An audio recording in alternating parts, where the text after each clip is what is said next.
Framed, 4, compared to the tenseness of sneaking into the altar room half an hour ago, when he only had joy right now in his eyes as he held the divine God pill high above his head for gazing. It took longer than he expected earlier, but he's got it now after locating the item inside a small compartment hidden behind the altar. With this I will finally break into the high divine stage, and at that point no one can order me around anymore. Humph, I can also ditch that stupid woman and get a real one. Lotus can't even get a simple pill for me, what use is she in the future?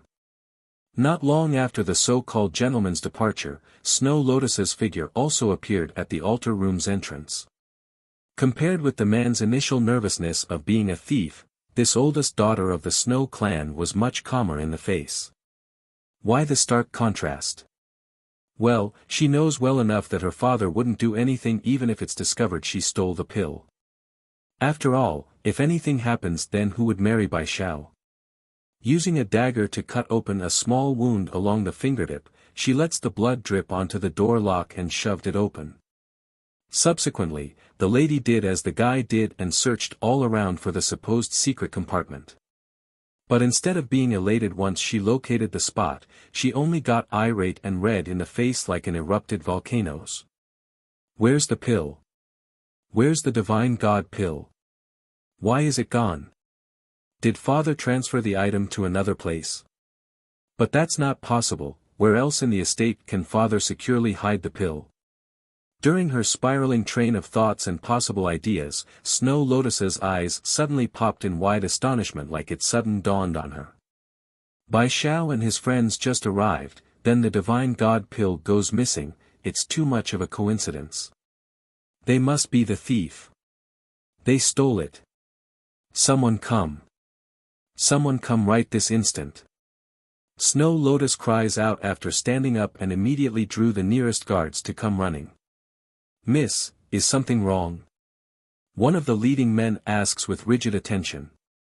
Gritting her teeth, the divine God pill has been stolen. Boom.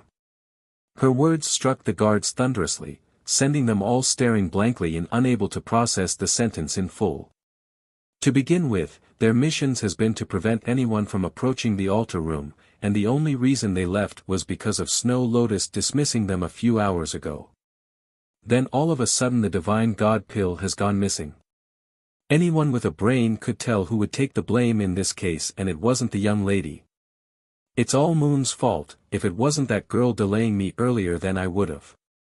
Stopping there to stomp her feet in frustration, Lotus began to let her wild thoughts run wild. Framed, 5, those responsible for guarding the place immediately got all fearful in their faces. Miss, how are we going to report this to the chief? There's another thing he didn't say though. If it wasn't for the big lady temporarily removing them from here then it wouldn't have been possible for the divine God pill to go missing in the first place. At least not without them noticing beforehand at someone sneaking into the altar room and leaving them blindsided. Lotus glared hard at the group in front of herself. Just shut up and follow me, we're going to retrieve the divine God pill right now. Originally the group that's full of panicking adults gradually calmed down after hearing her words. What? The big lady knows where the pill is? Ignoring the strange looks coming her way, Lotus went ahead to leave for the inner courtyard where she assumed the thief resides. Guest room. Holding a bowl of soup in hand, Chu Yi carefully spoon-fed the content to the young lad across from herself. My hands are not a problem, I can drink it by myself. This of course embarrassed Bai Xiao who never had such great treatment from the opposite sex. No, that won't do at all. Bai Yan is not around right now so I must take good care of you. Chu Yi's eyes flashed with gleeful light as they flickered shyly away from his gaze. You need to drink this up, okay? Likewise, Bai Xiao also flared up into a flushed red hue along his cheeks due to their close contact. He could tell how awkward and intimate their current pose appeared, even so, he didn't reject the kindness. Bang! Just then as the pair were going through their moment, the door to the room suddenly got slammed open by a pair of feministic hands. Startled in the fashion of a cat having its tail stepped upon, Chu Yi swiftly dropped the content in her hand and stepped in between the unwelcomed people and her crush. "What are you doing here?" Standing at the door was a lady wearing a peach-colored dress, and behind her was a line of guards that has surrounded the room in a circling formation. "Go, nab this thief for me." Cocking her chin high, Snow Lotus ignored that question and directly gave the order. "Yes, milady." The leading guards rushed forward, giving no care for anything else. Pang. Bai Xiao always knew this moment would come, so he didn't get scared, rather he leaned down and grabbed the dropped bowl and threw it at the rude bitch. "Get lost." He's got plenty of practice in the past in the Bai house, so this behavior wasn't anything new, he merely returned to his roots. When has Lotus ever been treated like so? Having a bowl that's been smothered with soup thrown in her face? Ha! The very fact that she was clueless enough to get hit showed how dense this lady was at heart. Shouting aloud in an irate manner, "Bai Xiao! How dare you throw my family's own stuff at me? You are a thief, now I got proof so you can forget about escaping the blame. But as long as you return the divine god pill, then I will spare you a painful death." Chu Yi now understood why this lady would come barging in. Raising a sneering smirk, "Instead of going to look for the thief after losing something, you come and blame us? Do you take us for fools?" "You," Snow Lotus glared at the Holy Land princess, "nothing happened until you came into my home, who else could have done the theft then, huh? I bet it's you who did the thieving." Puffing up her chest to taunt the other rude girl, Chu Yi never cowers before a challenge, especially when she's being called a thief when she never did it. "I, Chu Yi, will never deny doing something if it's done by my own hands. Don't go accusing me of just anything.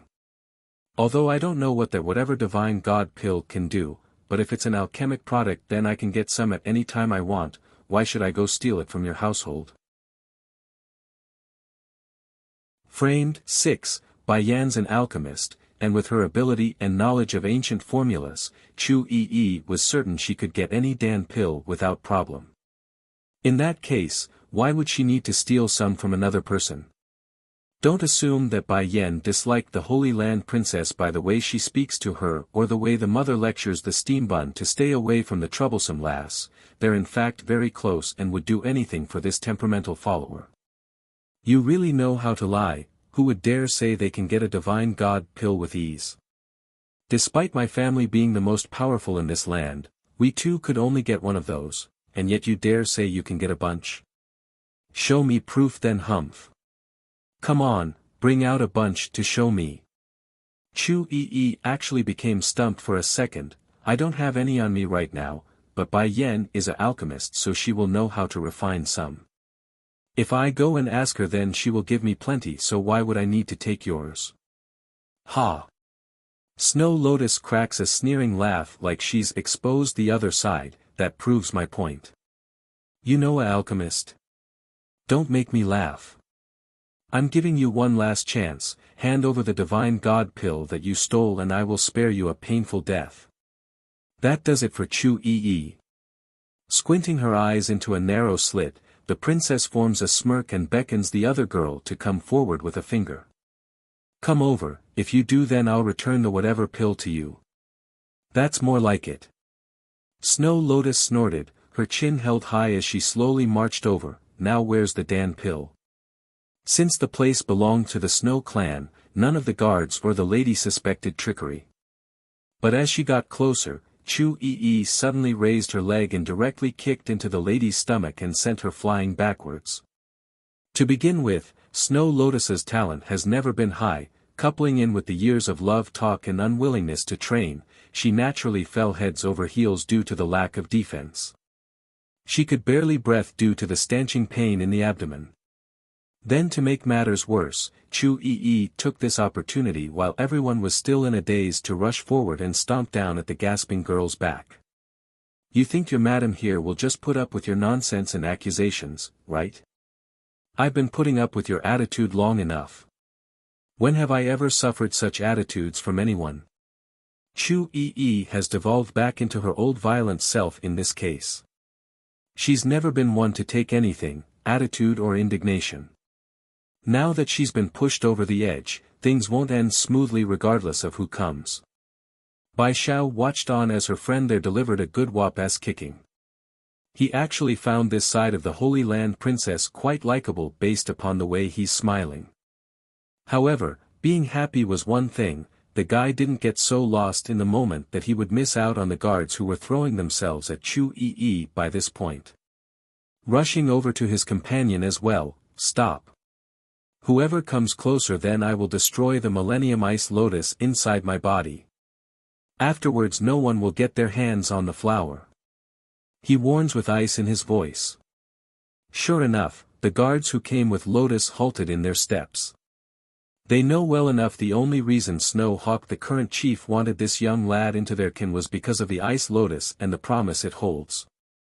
If anything happens to that magical flower then they would be severely punished, death even for themselves and their family. Framed, 7. What are you all dazing around for? Snow Lotus became rightfully outraged at the guards who didn't run over immediately, get over there and nab this woman. But, "Milady, the Millennium Ice Lotus. Are you stupid or all just brain dead? This bastard is bluffing you. We just have to kill him to retrieve the Millennium Ice Lotus, there's no reason to keep him alive. Big Cousin said it already, retrieving the Ice Lotus is as easy as offing this asshole. Afterwards the flower will be ours to remove." Regarding Wen Yi's words, this eldest daughter of the Snow clan would believe anything, even the stupidest lies that most would deny right away. However, these household guards weren't as confident and hesitated. They know what the consequences are if anything happens to that precious treasure. What's more, their status wasn't on the same level as the lady, they are expendable and they know it. By this point Bai Xiao had taken the opportunity to get in front of his friend. Showing force in his posture despite being sloppy and weak, "No one can touch her as long as I'm here today. Unless you want me to destroy myself along with the Ice Lotus." The boy's threat once again pushed the guards back. Xiao Xiao. Chu Yi lets go of her target and swings around to be a shield again, her face tense and insecure. "Actually, I'm usually not this brutish, I'm usually very gentle." She got careless and revealed that temperament born from the protection of the Holy Land. "Oh, what do I do? Will Xiao Xiao think I'm too brutish and not give me a chance?" Thinking of this, Chu Yi strongly adds another part, "I am really really gentle, you must believe me." Bai Xiao openly smiled at that, "You are indeed really really gentle, but for this type of woman you need not be gentle. In front of the enemy, you only need to beat them hard and fast until they can't stand up again." The princess just stared, her eyes showing incredulous disbelief. He means, I don't need to hold back my temper in front of those I find to be an eyesore. I won't have to hold back. Do you think I'm bad-tempered? No, she wronged you first so you should do whatever you want. Bai Xiao has always been indifferent in his own personality, never showing pity to those who cross him. In this case, it's Snow Lotus who sought her own demise, so why should he do anything about it? But would you still be on my side if I hit someone for no reason? Chu Yi fixes her eyes on the young man in anticipation for the answer. Bai Xiao laughs aloud with a humor in his voice, "I believe in you, I believe you won't harm others in a barbaric manner unless you deem it necessary. After all, if my sister trusts you then I of course trust you as well." In the eye of this young lad, anyone his older sister believes in are worthy of his trust regardless of what they do. To be clear, it's not without reason. Just look at what they experienced in the Bai house. Despite being the children of that home, no one believed their suffering or difficulties and even earned a bad reputation for asking for help. Who believed them then? As a result, he wants to trust in those whom they deem friends, that's their decision and conviction. Chu Yi smiled brilliantly at the pass, "Should I thank Bai Yan later? I didn't even do anything and already left such a good impression on Xiao Xiao." "You too," Snow Lotus pulls herself up and glared her eyes out resentfully at the pair, "You stole my family's treasure and still dare to hit me? I'm going to tell my father and hang both of you for me to hit. Framed, 8, Chu Yi furrows up her brow. I told you I didn't steal it, what don't you understand? You really think your Snow clan is all that? My own household may not be comparable to yours, but I have Bai Yen on my side, so screw off with your accusations. Within the human world, the Holy Land stands at the peak with unmatched fighting force. However, that doesn't mean anything when matched against the various clans in the celestial realm. I care not who you have backing you, no power is above the Snow clan aside from the celestial palace. Now you dare insult my house. Snow Lotus angrily lashes out and points her fingers at the other girl. What are you all dazing around for still? Hurry and go tackle her so I can get the divine god pill back. The faces of the guards here had all turned green at that repeated order. Their faces showed how troubled they are and the fear circulating within their veins. What's going on? It's then at this moment in the height of the confrontation, a low and mature voice cuts in from the rear. Snow Lotus became shocked by the sound, but that surprise quickly turned to nervous tension once she met Snow Hawk's iron-hard gaze. Timid and small in her voice, Father, these people stole the divine god pill, that's why I came to get it back. You don't know, but this asshole's friend here insulted me. You must punish them for me. Snow Hawk's face got cold. The divine god pill got stolen. That's right. It must have been stolen by these people. The pill was perfectly fine until this woman came into our home. If it's not her, then who else can it be? Big sister. Snow Moon, who had followed her father into the room, stomps her feet in frustration. You can't spout things like that. Sister Yi is not that kind of person. Oh. Sounding sarcastic in her mocking voice, Snow Lotus only found it amusing in her younger sibling's rebuttal. And you know that how? You and her only met today, why are you so certain about their personality? Or did you steal it or had them do it? You, Snow Moon made an incredulous face at being accused by her own family member. How did you become like this? You weren't such an unreasonable person before. Big sister, did cousin Wen-Yi tell you stuff again? From the beginning, the young lass had never liked the guy, finding him too pretentious and fake on the surface. In fact, it's so bad that Moon would rather avoid the person even in her own home. That's how much of a negative view she had of this distant relative. You're trying to frame big cousin again. Snow Lotus's eyes saw red. Cousin Wen-Yi is not what you all think of him. I know him better than anyone, so you can stop your persuasion now. Enough. Seeing how his two daughters are about to quarrel again, Snow Hawk rubs his forehead in pain and cuts them off. Lotus, I want to first know how you learned of the pill's disappearance. Biting her lip at the question, Father, it's my own doing. You won't give the divine god pill to cousin Wen-Yi, that's why I wanted to steal it and give it to him. Yet when I went to grab the pill, I discovered it's been stolen. Originally Snow Hawk thought it would be Wen-Yi who had stolen the precious pill under their nose, but since his own daughter was going to do it anyways, then that suspicion became moot. Issue was, the chief here didn't consider his own daughter's idiotic nature. If he did, well, he would go investigate the guy anyways out of extra precaution. Miss, blinded now, Snow Hawk turns to Chu Yi with his frowning face. Is what my daughter said true? Chu Yi Feng, 1, Bai Zhao's expression got very icy then. Raising a hand to pull his friend behind himself like a pair of love birds trying to protect each other, he confronts the Snow clan. If your home experienced a theft, then go look for the thief out there, not here harassing an innocent woman. Also, we won't be staying any longer since it's clear we're not welcomed. Let's go, we're leaving. Okay. The princess stumbles to react, but reactively followed. It's just that. They had not taken step out yet before the guards surrounding their path and blocked the exit. Still having his back turned to the Snow Chief, Bai Zhao's temperament was also showing in a harsh manner. Chief Hawk, what is the meaning of this? Although I have not fully recovered from my injury yet, I can still walk on my own, so what reason do you have in stopping us? You misunderstood Sir Shao, I am not stopping you from leaving, but a theft has occurred within my home. Regardless of who they are, it's only proper that I investigate the matter and go over every individual that could be a suspect. Showing a light smile that neither roused hate nor kind feelings, someone come, send Miss Chu here to a guest room for rest. If we locate the thief then we will naturally let her leave without issue.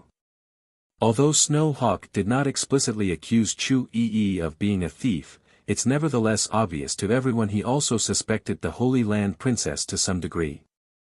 It couldn't be helped in this case. The coincidence of the item going missing the very first day she arrives was too perfect. Anyone with a sane mindset would also turn to this direction no matter how good their logic was. Of course, that's only because of Lotus's explanation from earlier. Otherwise, the Snow Chief here would instantly turn to Wen Yi instead. Father, Snow Lotus stomps her feet in frustration, Bai Xiao is also with her, they're part of the same group. I believe we should tie them up and send them to the punishment hall for disposal instead. Annoyed now after having his order questioned, you be quiet. Regardless of who stole the divine god pill, you will marry him, so stop trying to wiggle your way out. This foolish daughter of mine, what am I going to do with her? This Bai Xiao has our family's ice lotus, even if he did steal the divine god pill, what of it? Does she expect me to really punish the boy when he's going to be your husband soon? Are you sure you want to touch her? Bai Xiao reaches over to grasp onto the Holy Land Princess's hand, his face stern and unyielding. Before in the human world, whether it be strength or background, Chu Yi had always done the protecting, and now it's her turn to be protected by the man. One literally sees the sweet honey-dovey eyes in the girl right now as she stood behind him. So this is how it feels to be protected by the one they like. It's not bad at all, I like it. Someone come, bring Miss Chu to her room. Snow Hawk got louder since none of his people had moved yet. Father. Snow Moon, the younger daughter, immediately protests. She's getting extremely anxious and red in the eye. Sister Yi will never do something like stealing from us, father. You shut up for me. The chief swiftly stops her with that scold. Compared with Snow Lotus, his eldest, he much prefers this younger one since she's smart and hardworking. But love was love, he also must put into consideration of the entire clan as a whole, so he mustn't act solely on his own feelings in this incident. Chu Yi Feng, too, I won't be quiet. Snow Moon angrily shouts back, Father, Sister Yi is not that kind of person, you are wronging her. If you continue to do this then you will regret it in the future. Snow Hawk's frowning face only got worse due to the displeasure of having his decision repeatedly questioned. Guards, go bring my second daughter back to her room, she's not to leave the room unless I say so. This means that he's going to put Snow Moon under house arrest, which showed in the stream of tears flowing down the panicking girl's face as she was dragged away. I don't want this, I don't want to leave. Father, you can't do this, you can't do this to Sister Yi. She continues to sob and cry out. Chu Yi instinctively want to help in the way her hands were clenching up.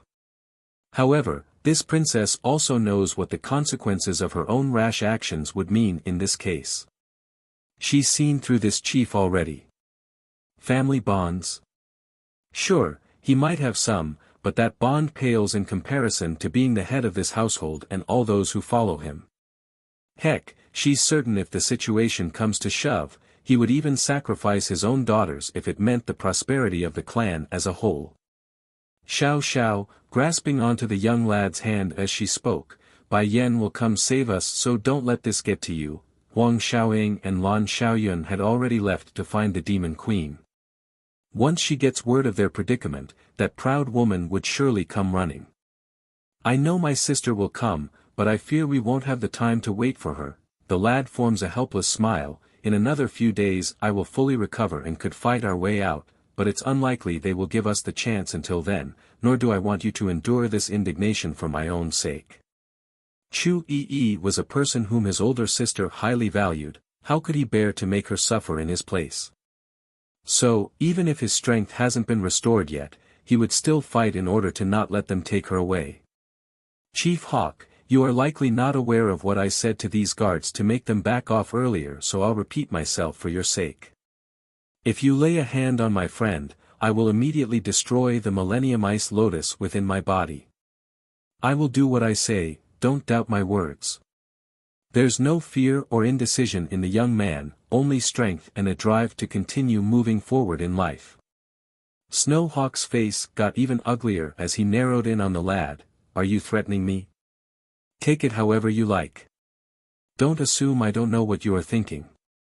Cocking a smirk in his face, aren't you only pairing me up with your daughter because you want me to stay at the Snow Clan for the rest of my life? Don't try to say otherwise, I know as much as you do on what it means for the Ice Lotus to take root within my body.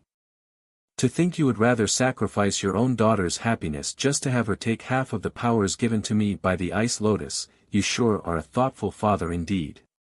Snowhawk's facade of being stern and mighty finally crumbled at his plot being exposed. Yes, he wants Lotus to marry Bai Xiao because the Ice Lotus works exactly in that fashion. Once mated, the pair could never be separated since their powers are shared. By then there wouldn't be any cause for revenge since the association has been made. Right now all that remains was the look of astonishment from the chief's eye. This. How did he know about this? Only the chief of each generation would know about this secret. Why does he know what the Ice Lotus entails for the female partner? Father, is what he said true? Snow Lotus swung around and locked onto her old man's stunned face. Is this the reason why you want me to marry him? You know I like Big Cousin the entire time. I never cared for talent or strength, why must you force me when Moon is around too? She could have done so in my place. Sure, she's a bit young, but you could have waited a few years before making the marriage proposal. Chu Yifeng, 3, shut up. Snowhawk snaps and yelled at his daughter. In a few years. A few years is all it needs for this young man to grow strong enough to overcome our control, and then what? What leverage do we have to make him marry Moon at that point? This dumb daughter of mine is so frustrating at times. If she wasn't so easy to control then I wouldn't even consider her. Moon is smart, but she's also much more difficult to manipulate for the clan's sake. You're all shameless. Chu Yi jumps out from behind Bai Xiao and yelled out in exasperation, Xiao Xiao is a dragon that soars through the sky, not some fish in a small pond. He will never be used by the likes of you. Snowhawk simply sneered at the outcry, Sir Xiao, I know my eldest daughter's temperament isn't the greatest around, but the arrangement is also mutually beneficial. My Snow Clan may not be the strongest in the celestial realm, but it's still a first-rate power. Aside from the celestial palace itself, there are no other forces out there that could make us fear them. As long as you become my son-in-law, power and wealth will easily be within your reach. Why go out on your own when you can easily obtain a lifetime's worth of wealth in mere moments? Bai Xiao chuckled at that temptation, and if I don't agree? No, I do not believe you will disagree. Snowhawk appeared so confident in the way he spoke that it's hard to disagree. I admit, I care a lot for the Ice Lotus, mainly because it's our clan's treasure for generations and a vital part of our strength. If you must insist on leaving us and taking the Ice Lotus away, then I'm sorry, but I would rather it be destroyed than to fall into an outsider's hand. You cannot blame me for wanting to secure what's ours to begin with, can you? Unfazed by the open threat there, I cannot blame you for that, I agree. However, one point in your argument is incorrect, the Ice Lotus, it's mine to begin with. I'm the original owner.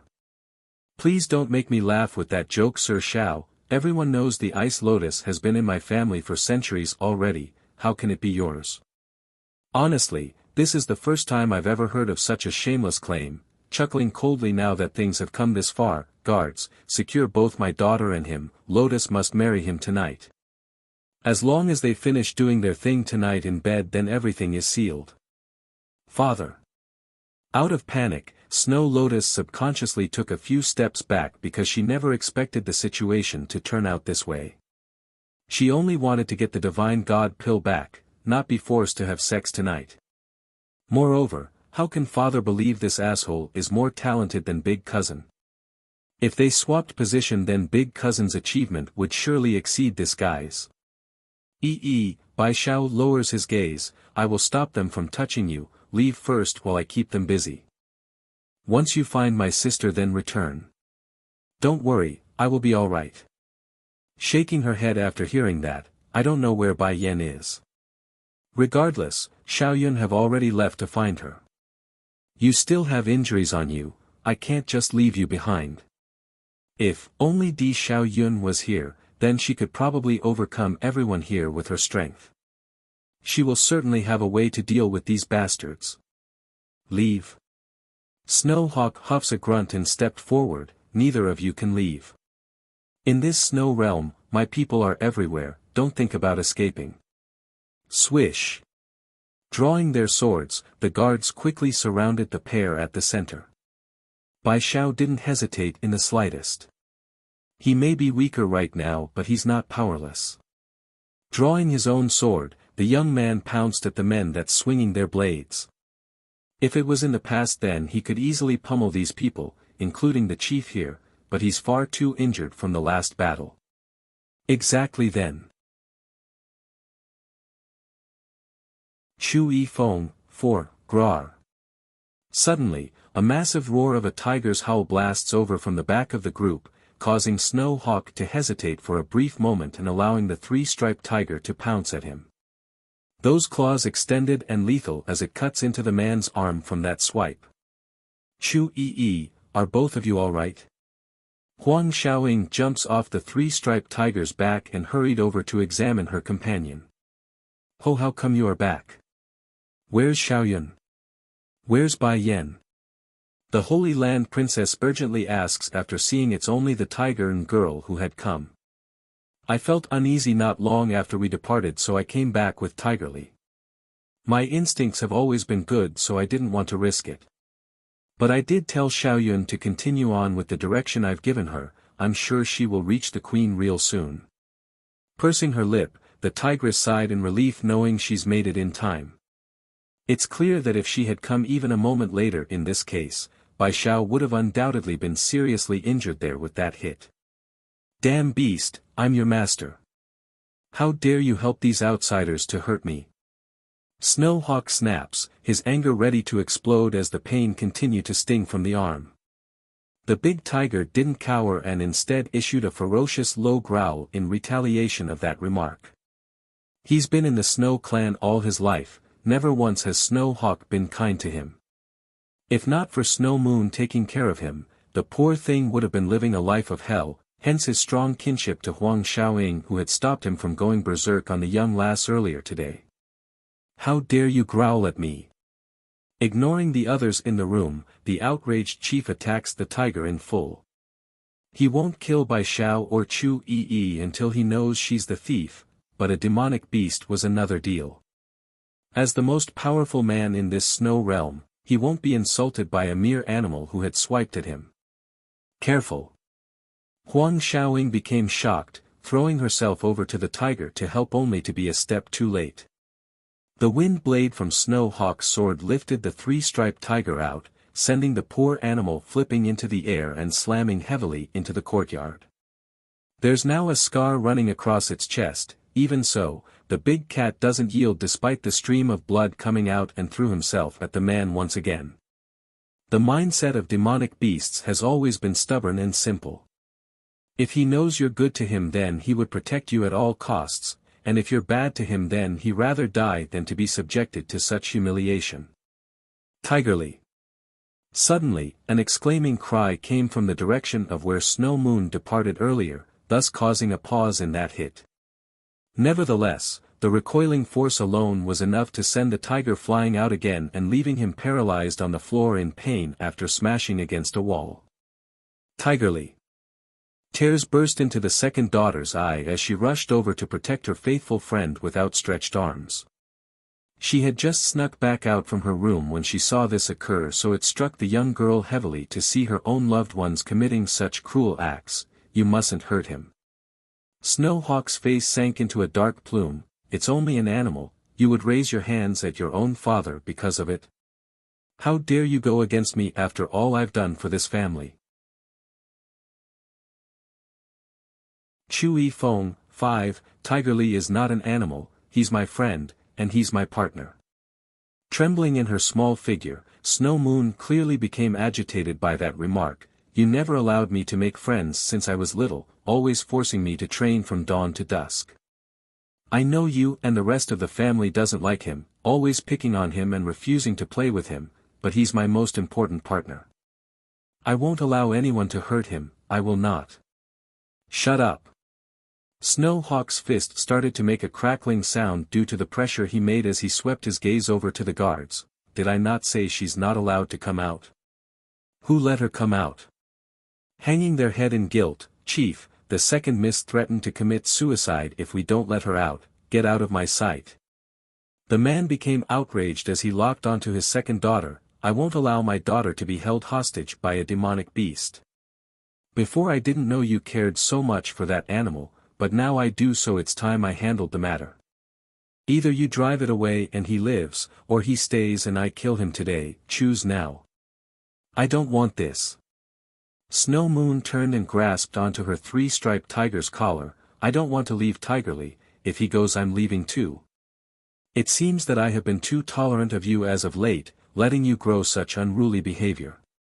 Also, stop thinking about whimsical thoughts. You are my daughter, you must stay here to protect the Snow Clan for life. And this demonic beast, I am not going to let it stay. That said, Snowhawk's murderous gaze fell upon the tiger, who had no means to retaliate.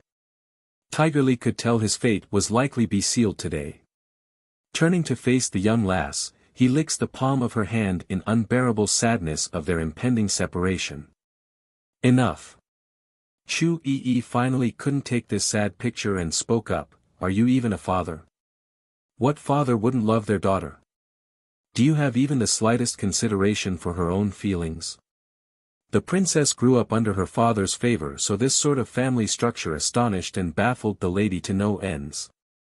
In her view, families should be kind and loving to one another, not this sort of tyrannical structuring where one must obey the will of the older. It's none of your business on how I lecture my daughter. Snowhawk just brushed it off with a huff and turned to the side where the guards stood. What are you all waiting around for? I don't care what sort of fuss she makes, do not let my second daughter leave her room again. Meanwhile, at the same time, atop of a snowy mountain peak, Lan Xiaoyun had just tripped over a branch and nearly fell off a cliff. She's cold, extremely tired, and most importantly, lost and clueless as to where she was exactly. After the tigress left after saying she got a bad premonition, this poor human girl had been walking in a single direction. If the terrain was flat then this wouldn't be a problem, but there are mountains here. Before she knew it, the poor lady had climbed a peak and gotten herself cluelessly lost aside from following the sun to make her way through. Yan Yan's younger cousin. This voice didn't sound unfamiliar to her ear, but it didn't ring any bells either. However, that picturesque face once she turned upwards to the sky left her tearing up with great fortune. Why are you crying? The man floating in the clouds frowned, his voice indifferent yet surreal. Sir Yifeng, excited in her voice due to the flaring hope that fell into her lap, you need to hurry and save Yi, she's in trouble. Right now she's inside the Snow Clan's estate. And cousin Bai Xiao is also there. Chu Yifeng's expression sank into a stern look that he almost never showed. This only occurs when it involves people he's close to, and even then it's a rare thing. Disappearing like the wind, he's true to his name, that comes like the wind and disappears like the wind. Not long after the guy had left, another familiar voice reached out again and causes the human girl to become ecstatic. Xiaoyun, how come you are here in this icy mountain? Chu Yifeng and Bai Yan's arrival. 1. Cousin Bai Yan. She couldn't control the tears that swelling outward of those eyes after seeing who had come. Taking a few steps forward, Lan Xiaoyun didn't hesitate in throwing herself into the Demon Queen's arm after all the trouble she's been through. "Cousin, I miss you so much. You have to go save Bai Xiao, he is being held against his will." Instantly, from that perplexed face of finding her relative in this frostbitten land, Bai Yan's expression had turned grimly dark. "What happened? Tell me right away." Wiping the corner of her eye to remove the fluid, she quickly went over the encounter at the Snow Clan and how things aren't looking good. "Yen Yen." Di Tsung sweeps his wife into his arms then and made his iconic smile before a bloodbath occurs. "Lead the way, I want to see the sort of people who would dare touch my brother-in-law." Compared with the calm of the snowy mountains, the Snow Clan was experiencing a crisis of its own from within the ranks. By this point Snow Moon had been roped up and being dragged away for the second time. She struggled and struggled of course, but her strength paled in comparison to all these good fighters of the family. As for Tigerly the three-striped tiger, he's too injured to even get up, only able to make several whimpering cries from the throat as he watched on from the ground. "What a foolish animal." Snow Hawk snorted at the fruitless struggle before shifting his attention back to the reason he's here. Bai Xiao acted in accordance with this by pulling Huang Xiaoying and Chu Yi behind himself. He's ready to fight despite his weakened state. "Chief Hawk, you are certain about not letting us go today? Know that I will never marry your daughter even if I stay." The young man's cold heartless words were like swords stabbing into Snow Lotus's heart. If at first the eldest daughter only believed Bai Xiao was trying to win her over by playing hard to get, then now she's certain he truly despises herself. She's dumb, not stupid, she could at least read the situation when things have evolved to this point. "Father, just let him go if he doesn't want to marry me. I already have someone I like, a far better one. It's simply baffling to me how he can be so high and mighty despite being so powerless. Guards, take my eldest away as well and summon the matchmaker. I want Lotus changed into her wedding gown for tonight."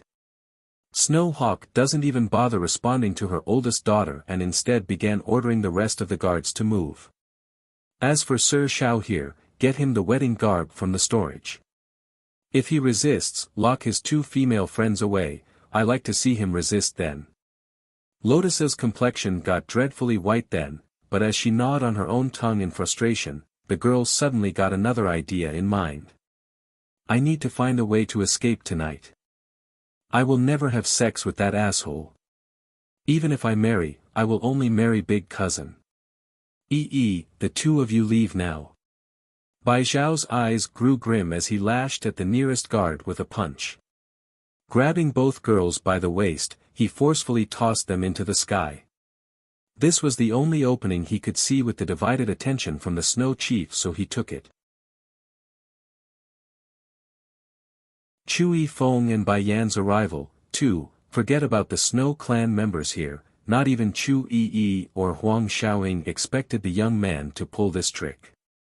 Staring at him, the Holy Land Princess reactively wanted to reach out and grab his arms to only slip those dainty fingers across that shoulder sleeve in the last moment.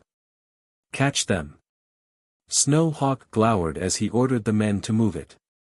Ignoring the fact that Chu Yi might be the thief here, the mere fact that the only weakness of the young lad was these two ladies was enough to make Chief Hawk capture them. By using the two as hostage, he could easily manipulate the guy into sleeping with his daughter afterwards. "If you want to catch them then you better step over my dead body." Bai Xiao blocked the pursuers with his figure, that sword in his hand pointing at whoever attempted to draw closer. Unfortunately, the young guy never did fully heal from his injuries.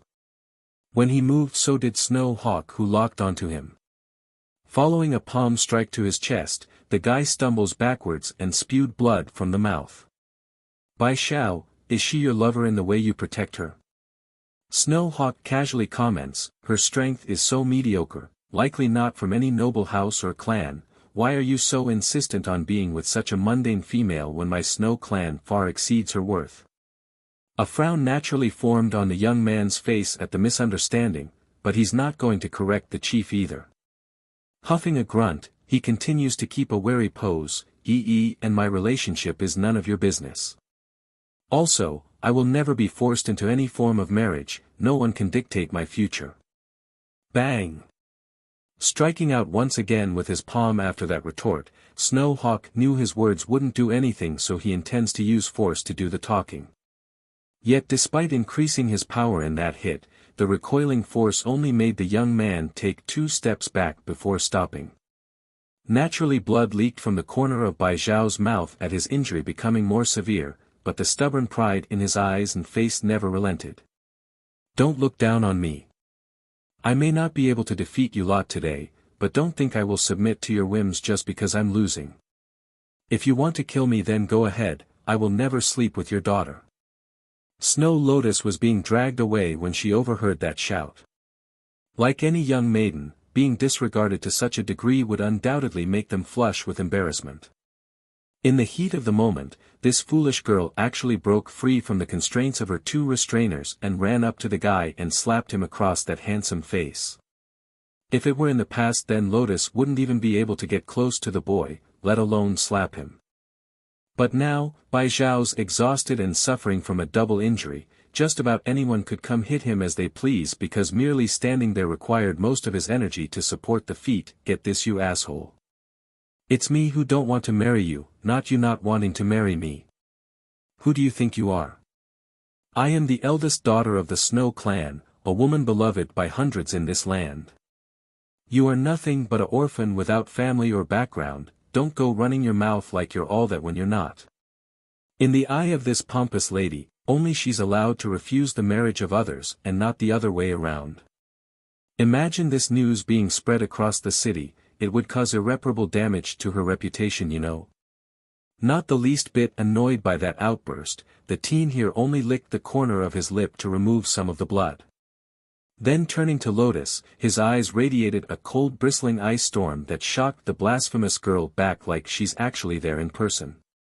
Before your family saved me when I fell unconscious, I wanted to repay that debt using my own means, but now I owe you all nothing. The way Bai Zhao carried a heavy note, showing how repugnant he was starting to feel about this place.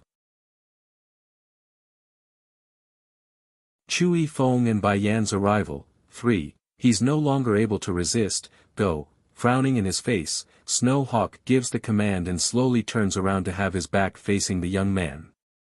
He doesn't want to continue watching this sad sight despite being one of the reasons causing it. It's just that his words did not get to finish when a fierce piercing wind emerged from another side. Before he could react, a long sword had already gone into Bai Zhao's chest and out through his back. Blood oozed out as a result of this lethal wound, dyeing the white robe of the young man red. After the initial pause due to how sudden this occurred, an unbridled level of rage gushed forward from the chief's heart. With cracking fists and popping veins, he yelled, "What are you doing? Uncle, I heard this boy stole a Dan pill from the estate and dared to resist. Such a person will never be trustworthy. It's best we kill him now before he destroys us all when he's strong enough." That said, when the scum who was in fact the real thief here draws his sword out, leaving the wounded Bai Zhao to suffer a second injury as the blood rained out like a fountain. There's nothing but blur left in Bai Zhao's vision as he tumbled forward. Then as his consciousness slowly faded away, a light blue figure quickly dashed over and caught him mid-fall before he hits the ground. Didn't I tell you to go?" He weakly mutters upon recognizing that familiar face upon close contact. "I said I won't go, I won't ever leave you, I would rather die with you before then. Even if I die, I'm going to die with you." Bai Zhao had trouble getting a full look at the Holy Land princess, but he could sense the intense emotion in that voice. When exactly did that happen? Why do I sense such strong love from her voice? Did she always feel that way towards me? Father, this is not Cousin Wen Yi's fault, he's only looking out for the Snow clan. Snow Lotus didn't care for the dying boy and instead ran up to Wen Yi to act as his shield using her own body. She's afraid this momentary pause would bring the attention back to her lover. "Humph, I'll dispose of you later. Bai Zhao won't last much longer, you and him must do the deed now." Snow Hawk has seen many things in life, so he knew this was the time to act lest he miss the opportunity. As for the one responsible for this tragedy, he has every intention to kill when afterwards for this mess. Yes, Chief. Two of the estate guards got the hint and began to move over to pull the Holy Land Princess away. Chu ignored them, of course. She could care less for what others want and started to bring out the Dan pills from her storage bag and stuffed it into Bai Zhao's mouth. Unfortunately, these restorative pills were all made by Bai Yan during her time in the human world. It's not effective for someone that's at this level. I'm not leaving him, you better kill me first before I let go. Finding her efforts futile, she directly wound her arms around the guy's shoulder to keep contact, those eyes blazing with hatred for the men around. Snow Hawk remains indifferent to the tearful outcry, of course. If she won't let go, then beat her until she does. That's all these bastards needed. Finding a stick nearby, they began to hit the princess from all angles. Bruises quickly developed across the girl's body as the hits continued to rain down. It hurts, but when her eyes met with the fading light in Bai Zhao's, the material pain paled in comparison to the stinging helplessness in the heart. I won't leave him, even if I die today. Stop, all of you, stop now. Huang Xiaoing the tigress had been standing at the entrance the entire time. The queen's brother got stabbed. How did this happen? These people dare to hurt her highness's brother? With that thought in mind, this lady roars out and transforms into her bestial form, pouncing at the guards with her claws leveled at their necks to stop them from beating her friends. Chu Yifeng and Bai Yan's arrival, for Snow Hawk didn't expect the second girl to be a demon, so he became quite taken aback there by her transformation. However, his initial shock quickly subsided after seeing the trouble this tigress was causing by stopping his men from beating Chu Yi. Getting dark in the face, this chief raises a hand and attacks the tigress from the rear. Huang Xiaoing hit the ground hard from that sneak attack. Even so, she immediately pounced back up due to the heat in her eye and rushed the group, attacking Bai Xiao and Chu Yi a second time. Meanwhile, outside the snowy city's gate, Bai Yan and the others were rushing over at their fastest speed towards the estate when they overheard the tigress's sorrowful roar. And shower, something must have happened. PFFF.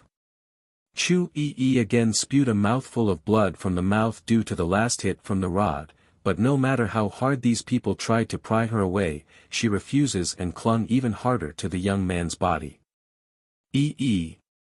You go, let go of me and leave on your own. Bai Xiao didn't fare any better as the blood continued to drain from his veins.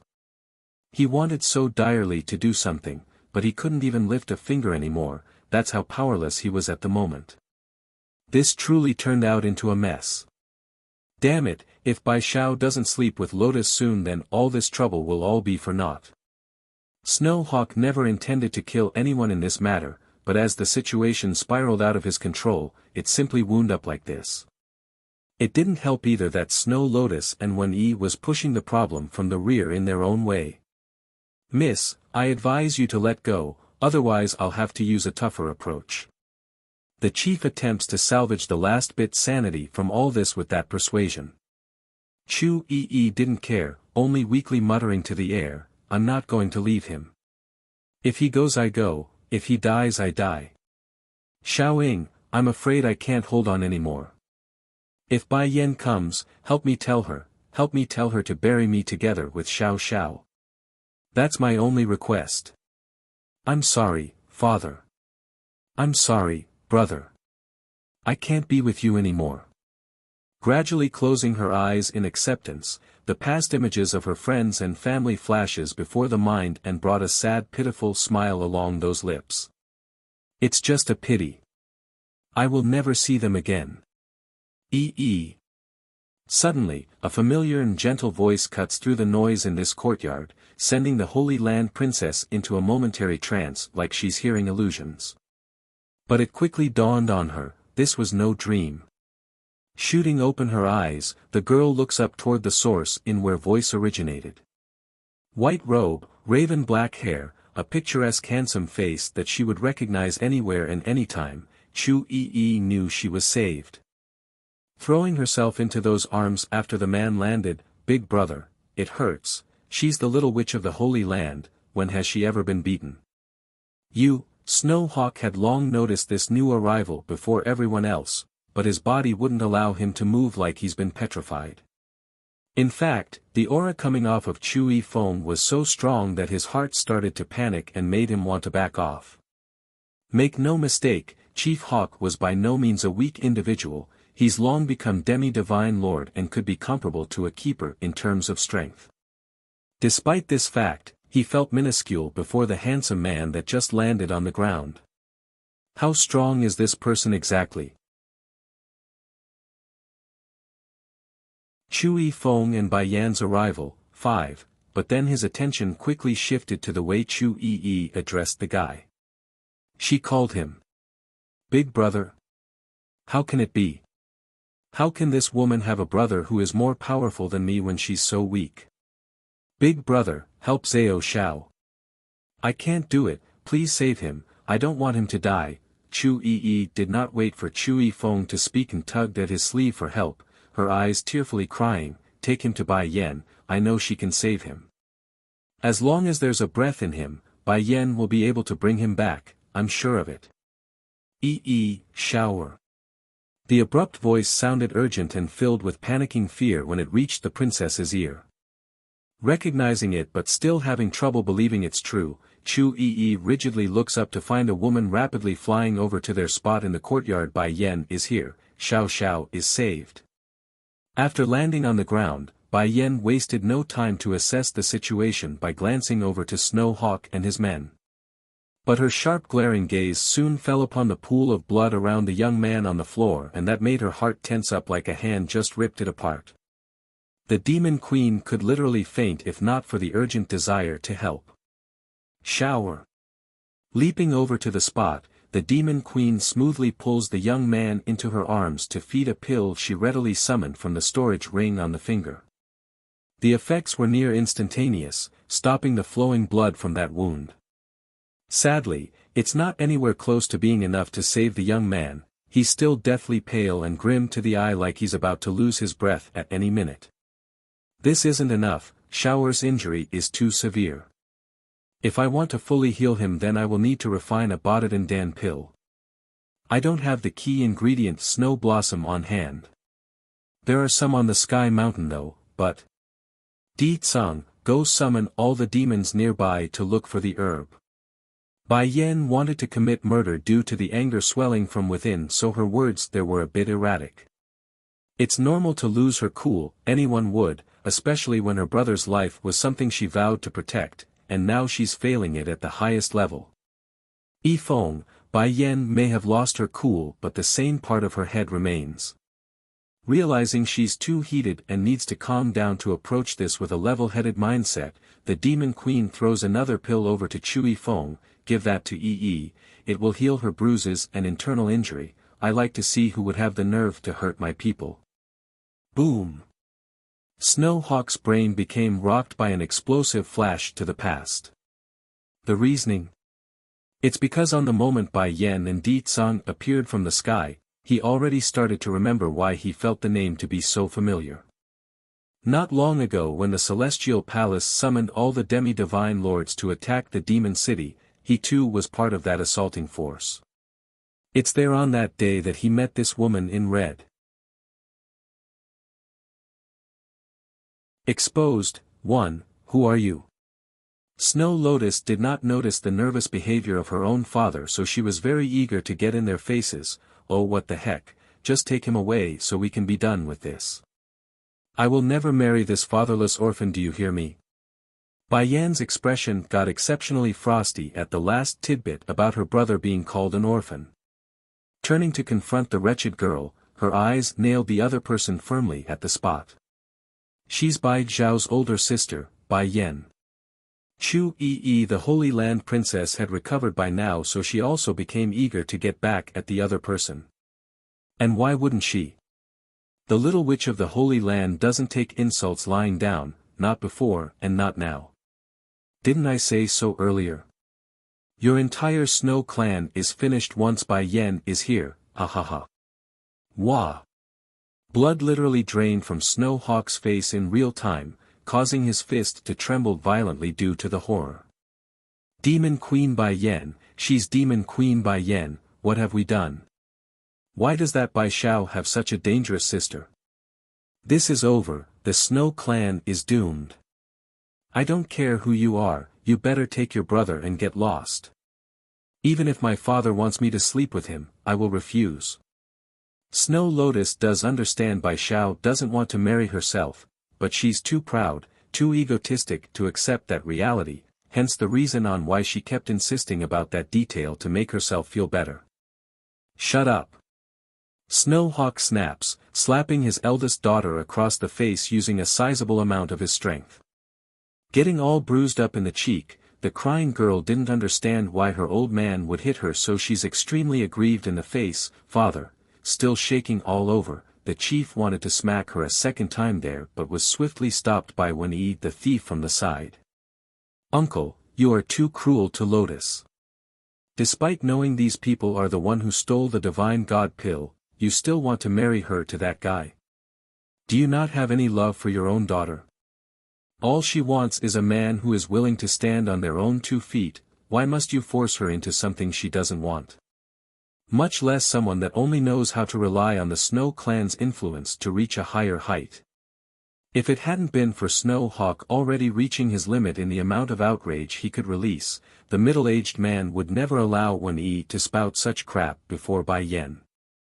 Sadly, it's already too late by the time he attempted to stop this. Growing increasingly more fearful and urgent, the chief turns to find Bai Yen slowly coming over to his location like a menacing demonic being ready to slash down with a scythe. Di Tsung, can you take care of my brother for me? I want to personally handle the matter here today. Back when they were powerless and weak, it was always Bai Xiao who protected her. Now, it's time she did something for the younger brother. Exposed, 2, Di Tsung readily picked up this brother-in-law from his wife's arm after that request. He has no issue with caring for this relative and happily nodded before giving all of these walking corpses a meaningful smirk. He knows, whatever's going to happen would be far worse than what he had intended for them. Eradication would be the least of their worry, after all, there are fates worse than death, and in this case with his wife that's only the bare minimum of what she could dish out. Who did you say stole a Dan pill? Bai Yen asked with the most hair-raising smile one could make. Miss Bai, Snow Hawk knew where this conversation was headed and wanted to explain themselves. Unfortunately, the guy's sentence didn't even get to finish when it suddenly got cut off by that cold hard glare from the Demon Queen. It's as if someone gripped him by the throat and sucked the air out of that lung, which elevated the initial fear and shock to utter despair. Speak, who stole a Dan pill? Bai Yen continued to ask with a higher level of intensity as she threatened those around. Wen-Yi also felt the momentum and fell backwards a few steps, but then this thief quickly recalled the fact that they are in the Snow clan's estate and regained some of his composure. Answering bravely, it is that young lass over there who stole the divine god pill. She and your brother are a group together, that makes him her accomplice. Bai Yen sneered, they are my family, why would they need to steal someone else's Dan pill, let alone some measly divine god pill? After saying that, the Demon Queen roughly pulled out a bottle and uncapped it by popping the cork. Pouring the content out onto her palm, she readily tossed the bunch out towards the tigress to one side. Divine god pill. Those are all divine god pills. Snow Hawk may not be an alchemist, but he's been holding on to that one pill for a while already so he could recognize the shape and color at first glance. Despite the high value the pills had, Huang Xiaoying could care less and leaped into the air to gulp down those sweet candies.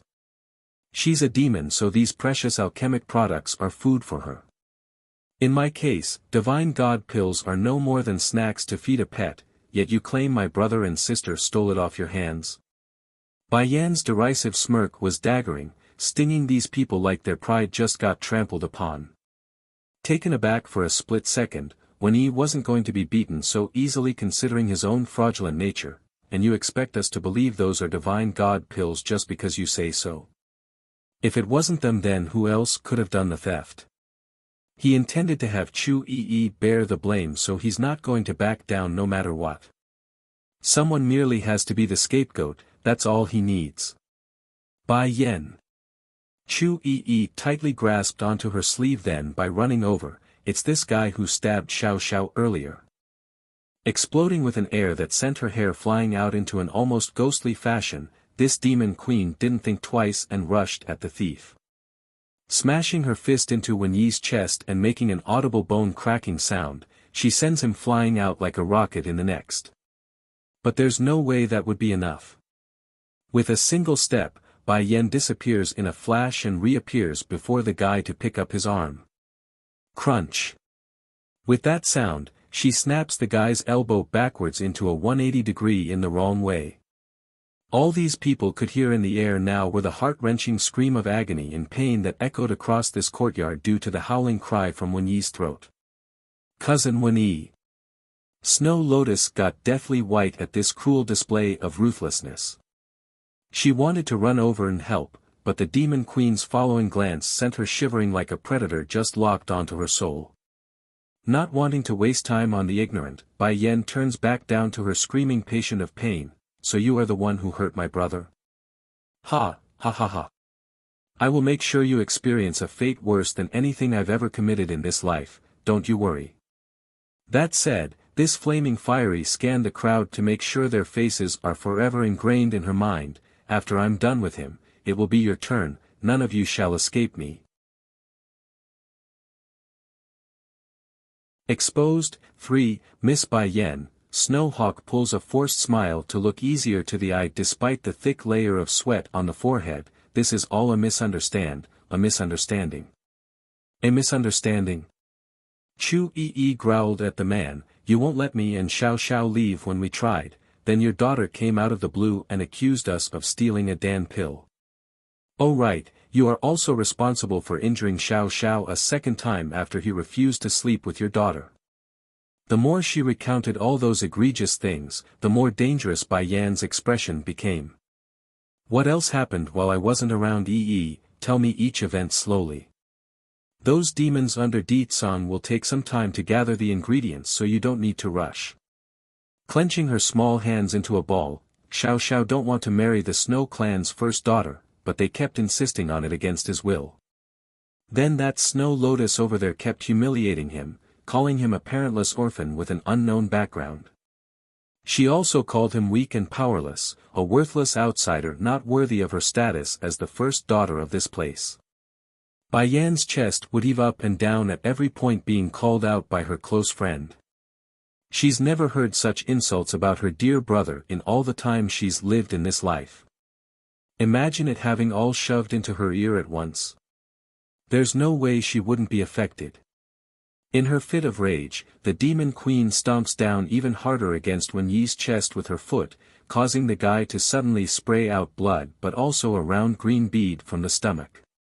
This would bet he divine god pill stolen from the altar room. Unlike alchemic products, this specific pill doesn't dissolve the second it touches the tongue, rather it takes a while before it's fully digested. Wen Yi knew this detail, of course. Therefore, he intended to make an excuse later, claiming he's going out to train in order to seek a way to make a breakthrough. And when he returns in the future, no one could say otherwise. Snow Lotus's weeping froze there in that second. She too had noticed the partially digested pill dropping down from the air and onto the ground, which left her utterly speechless and popping those eyes. As for Snow Hawk the chief, well, what other emotion could this middle-aged man have? He came over to catch a thief, yet it's this very thief who thrust his entire clan into the fire pit by nearly murdering the demon queen's younger brother. Wen Yi, it's you who stole the divine god pill. The chief reactive roar causes a huge uproar from the men of the Snow Clan. Unlike the shocked faces of most standing here, Chu Yi was actually laughing and eventually crying as well. Do you all see? I never lied, I told you all I didn't steal it. Turns out it's your own people who stole it. She could be the bad person in a story, but she would never be wronged and framed for something she's never done. Even if the Snow clan would be doomed today for what they've done, it doesn't change anything.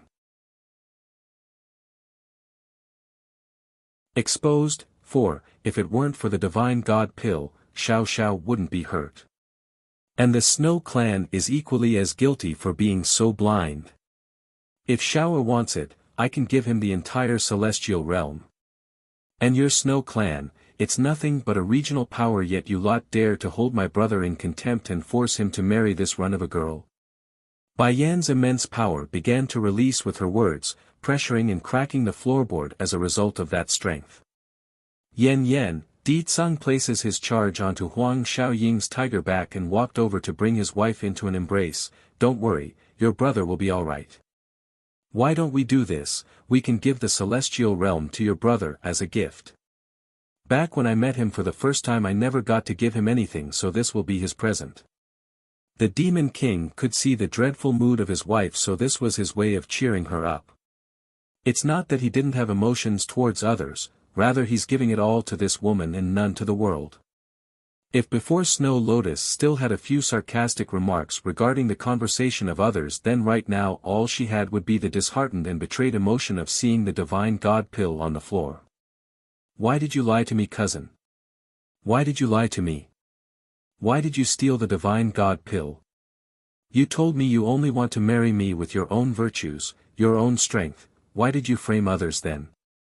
Over the years, there had been countless people who truly cared for Lotus and warned her of Wen Yi's pretentious nature. Sadly, this love-struck lady revoked their kind words and grew more ingrained on loving the guy. But now what? What was she seeing? Trying to say it's a coincidence was impossible, not even she could pretend to not seeing the truth. Meanwhile on the other end, Wen Yi only had the look of death on his face. He knows, even if these people let him go and his reputation ruined, Snow Hawk would never let him live afterwards. In comparison, Snow Hawk already had the crazed look of a murderer ready to lash out. He's red in the eye with veins popping up all over his forehead. If it were not for this asshole, we wouldn't have wronged the girl and boy, and then the Snow clan wouldn't be at fault even if the Demon Queen came. But now we can't even pretend to be innocent. There's one thing you said that's not wrong. Bai Yan turns to Snow Lotus, her voice pinning the girl on the spot and making it difficult to breathe. He doesn't have a father or mother, but he does have me as her older sister. He is not an orphan, he is my most precious younger brother. So what if he doesn't have any parents left alive? As long as he has her as an older sister, then what couldn't he get? She would give him everything. Snow Lotus's lip quivered at that statement. She wanted to make some excuse for her own safety but quickly found her voice lost under that enormous pressure. Taking a step back, the lady appears flustered and lost, like she's being cornered by a predator. So, Bai Yan sneered, for the crime of looking down on my brother, you too will pay the price. Snow Clan's Trouble. 1. Miss Bai Yan, this is really a misunderstanding. Snow Hawk no longer had any of the air he showed earlier. What pride and strength in his demeanor. More like a frightened stray that wanted to make himself scarce before a predator. If I had known Sir Bai Xiao was your brother, then I would never have forced him into anything. It's not he who is not deserving of my daughter, it's my daughter Lotus who is not deserving of him. My brother is this hurt already and you still want to claim it's a misunderstanding? Bai Yan cared not for their excuses and only got more annoyed by their persistence on pushing the issue aside as something small. In this instant, Snow Hawk only felt his back sweating buckets at the sudden decrease in temperature. He knows the excuse wasn't working. Then how do you wish to settle this matter, Miss Bai Yan? Quite simple, I want the Snow clan's destruction. She wants the people here all to die, what else? A grim look rocked the chief's face. Others from his clan may not get it, but he does. If this demon queen says she wants to destroy the Snow clan, then she would do it. There's no other force in the celestial realm who could stand up to her at this point. Miss Bai Yan, your brother was stabbed by the guy under your feet, he is the one you want. Now, I'm gifting him to you for disposal. I only ask you spare my clan for the gift. Snow Hawk grinds his teeth and utters this out. Father? Snow Lotus turns to her old man in shock, not believing the proud and powerful father of hers would behave so timidly before this unknown woman. To be clear, this eldest daughter of the Snow clan wasn't delusional here for continuing to side with Wan-Yi. She knows she's been deceived, but love and emotions aren't that simple, otherwise why else would there be so many cases of people suffering despite being able to solve it by leaving? Cousin Wan-Yi did do wrong, and he also lied to me for a very long time, but this is still our own Snow clan's business, we can't let others intervene. Perhaps it's Bai Yan's cold menacing gaze, but Snow Lotus's argument there sounded weak and unconvincing. Coughing at the sudden glimpse of hope, Wan-Yi didn't want to let this chance go and attempted to crawl up. Unfortunately for him, Bai Yan noticed this and immediately stomped down harder and nearly sucked the air right out of his lung. Lotus, I'm sorry, I shouldn't have stolen the divine god pill.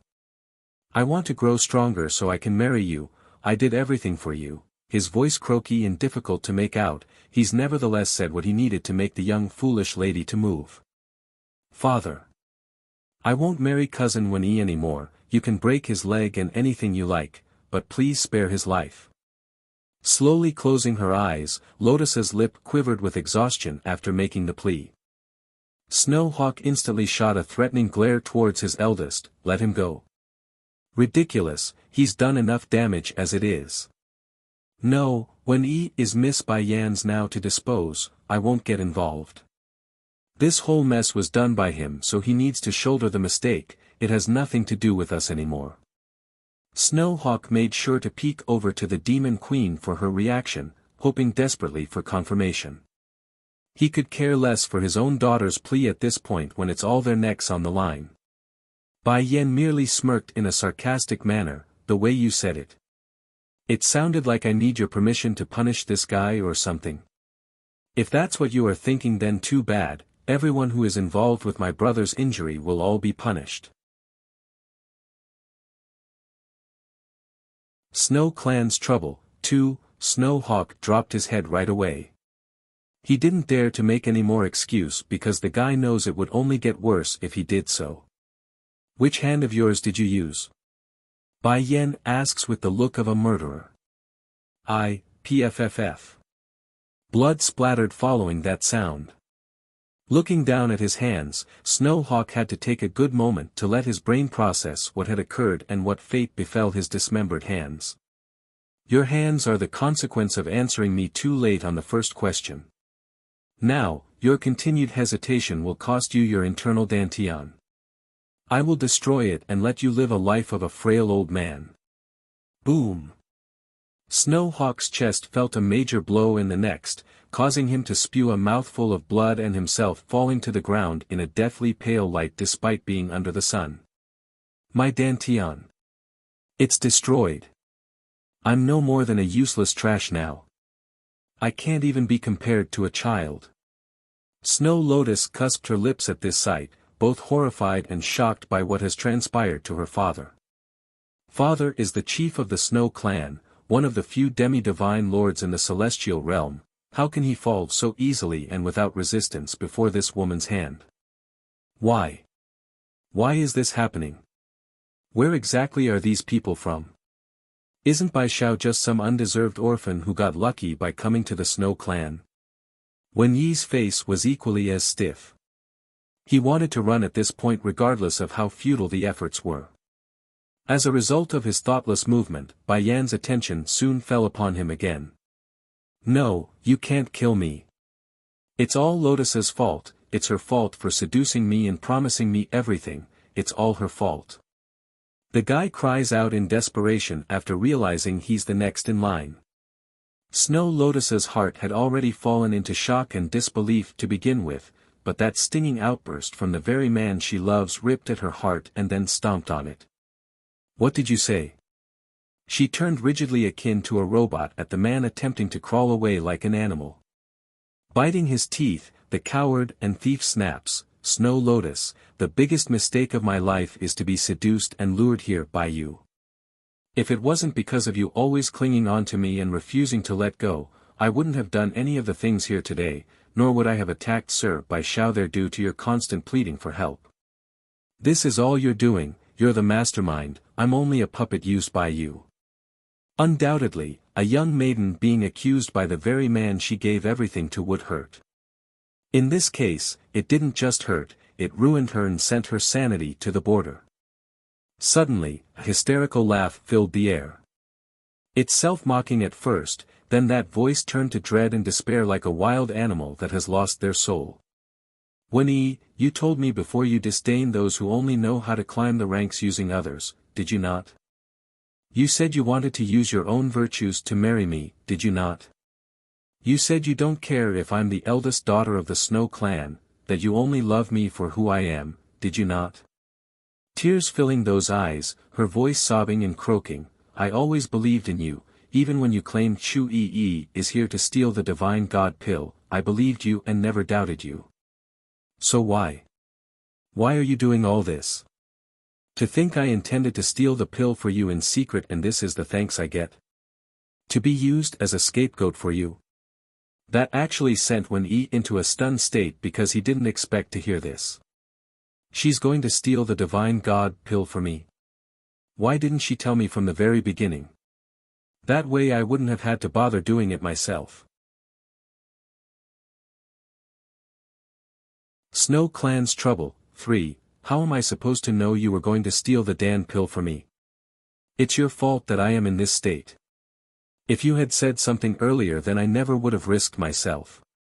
Wen-yi's expression bordered on the line of a crazed madman, his hair disheveled and eyes red with veins, it's the look of deep hatred.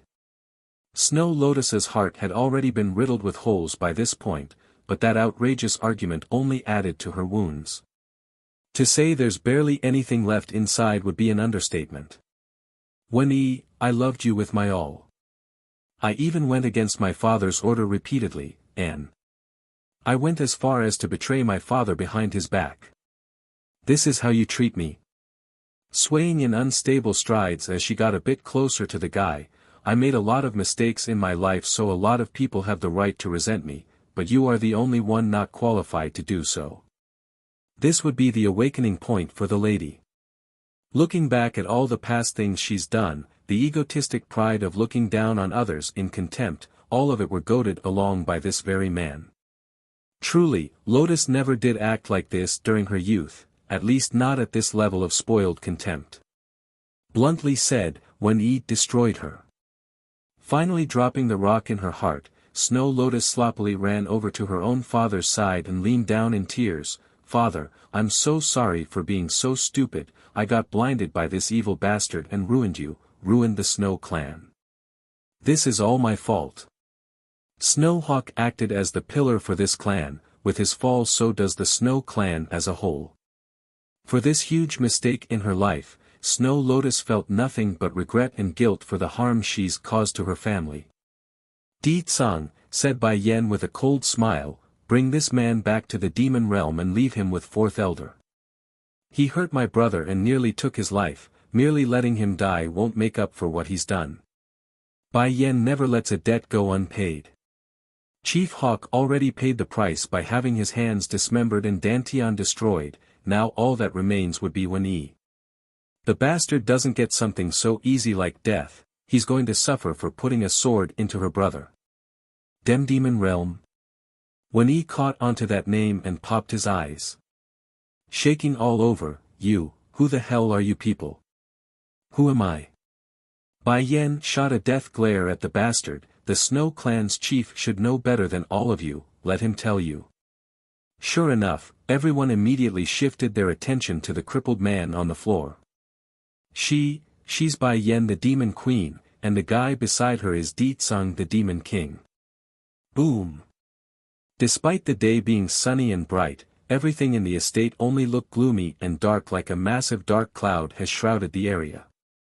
It's eerily quiet to the point where a pin drop could be heard. For Wen-yi who would suffer the most, he's not just showing shock anymore, there's absolute despair and a crushing level of stress in his mind. If anyone would so much as shoved him some more, his sanity would surely shatter into a psychotic episode. The Demon Queen is Bai Zhao's sister. Isn't he supposed to be a powerless orphan without background? No wonder. No wonder the demonic-looking man can make such big statements like gifting Bai Zhao with the celestial realm. He's Demon King Di Tsang, he has the power to do something like that. The Demon Realm's king and queen, impossible, this is impossible. Snow Lotus cusped her lip in shock, that body trembling and stumbling backwards. Even if she knew that Bai Zhao's older sister had extraordinary strength, she would never imagine they would be of such magnitude with their background. It's the Demon Realm. Even the Celestial Palace are not their opponent now. Snow Clan's Trouble, 4, Demon. Demon Queen. When Yi's face went from white to green as his voice fell into an incoherent mess, I didn't know Bai Zhao is your brother, if I had known I never would have hurt him. I know. The Snow Clan has a second daughter called Snow Moon, her relationship seems to be very good with your brother. He can have her, I'm willing to offer her as compensation for the trouble, please let me go. Kneeling there on the ground, the disgusting bastard bangs his head repeatedly against the floor like he's unaware of the pain. When Snow Lotus yells with clenched fist, who do you think you are to offer up my younger sister as compensation? She from my family, the Snow Clan. Even if she grew up not liking her younger sister very much, the girl was still her sibling. Coupled with the fact that the bastard lied to her for all these years, there's no way Lotus would continue to act blindly and go along with whatever excuse he had in mind. Snow Lotus, are you stupid? If you hand Snow Moon over to them then maybe the Snow Clan will be spared. When Yi shoots a glare back as retort, his voice cold and harsh. Sneering in contempt at the once love of her life, Snow Lotus thought otherwise in this case for once. She's already come out of that shadow and could see things clearly. What saved the Snow Clan by offering up her younger sister? That's all ludicrous. With Bai Yan's love for Bai Zhao, even offering up everyone here would be insufficient. Meanwhile on the other side of the courtyard, Chu Yifeng had been remaining unemotionally quiet up to this point. However, after hearing that outlandish statement from the pleading bastard on the floor, this young master of the Holy Land could sense an unspoken level of anger flashing within his younger sister's eye. It also helped that the lass kept peeking over to Bai Zhao's spot, which only told the older brother more than he needed to know. Queen, Huang Xiaoying looked towards Bai Yan then, that Snow Moon did defend us, but that's only because of me and Chu Yi, she has nothing to do with Sir Bai Zhao. This explanation allowed Bai Yan to understand everything. Curving her lips into a smirk, if my brother really does like that Snow Moon then I'm more than happy to accept her into the family, but if he doesn't, that makes the whole thing different. Are you planning to force that girl onto him? That is another crime atop of your already guilty self. When Yi's face again went white, but this time the blood literally drained from his skin, even if he doesn't like her, your brother can still take Moon in as a concubine. That girl rebelled against her father to defend Sir Bai Zhao, that's why I made the suggestion.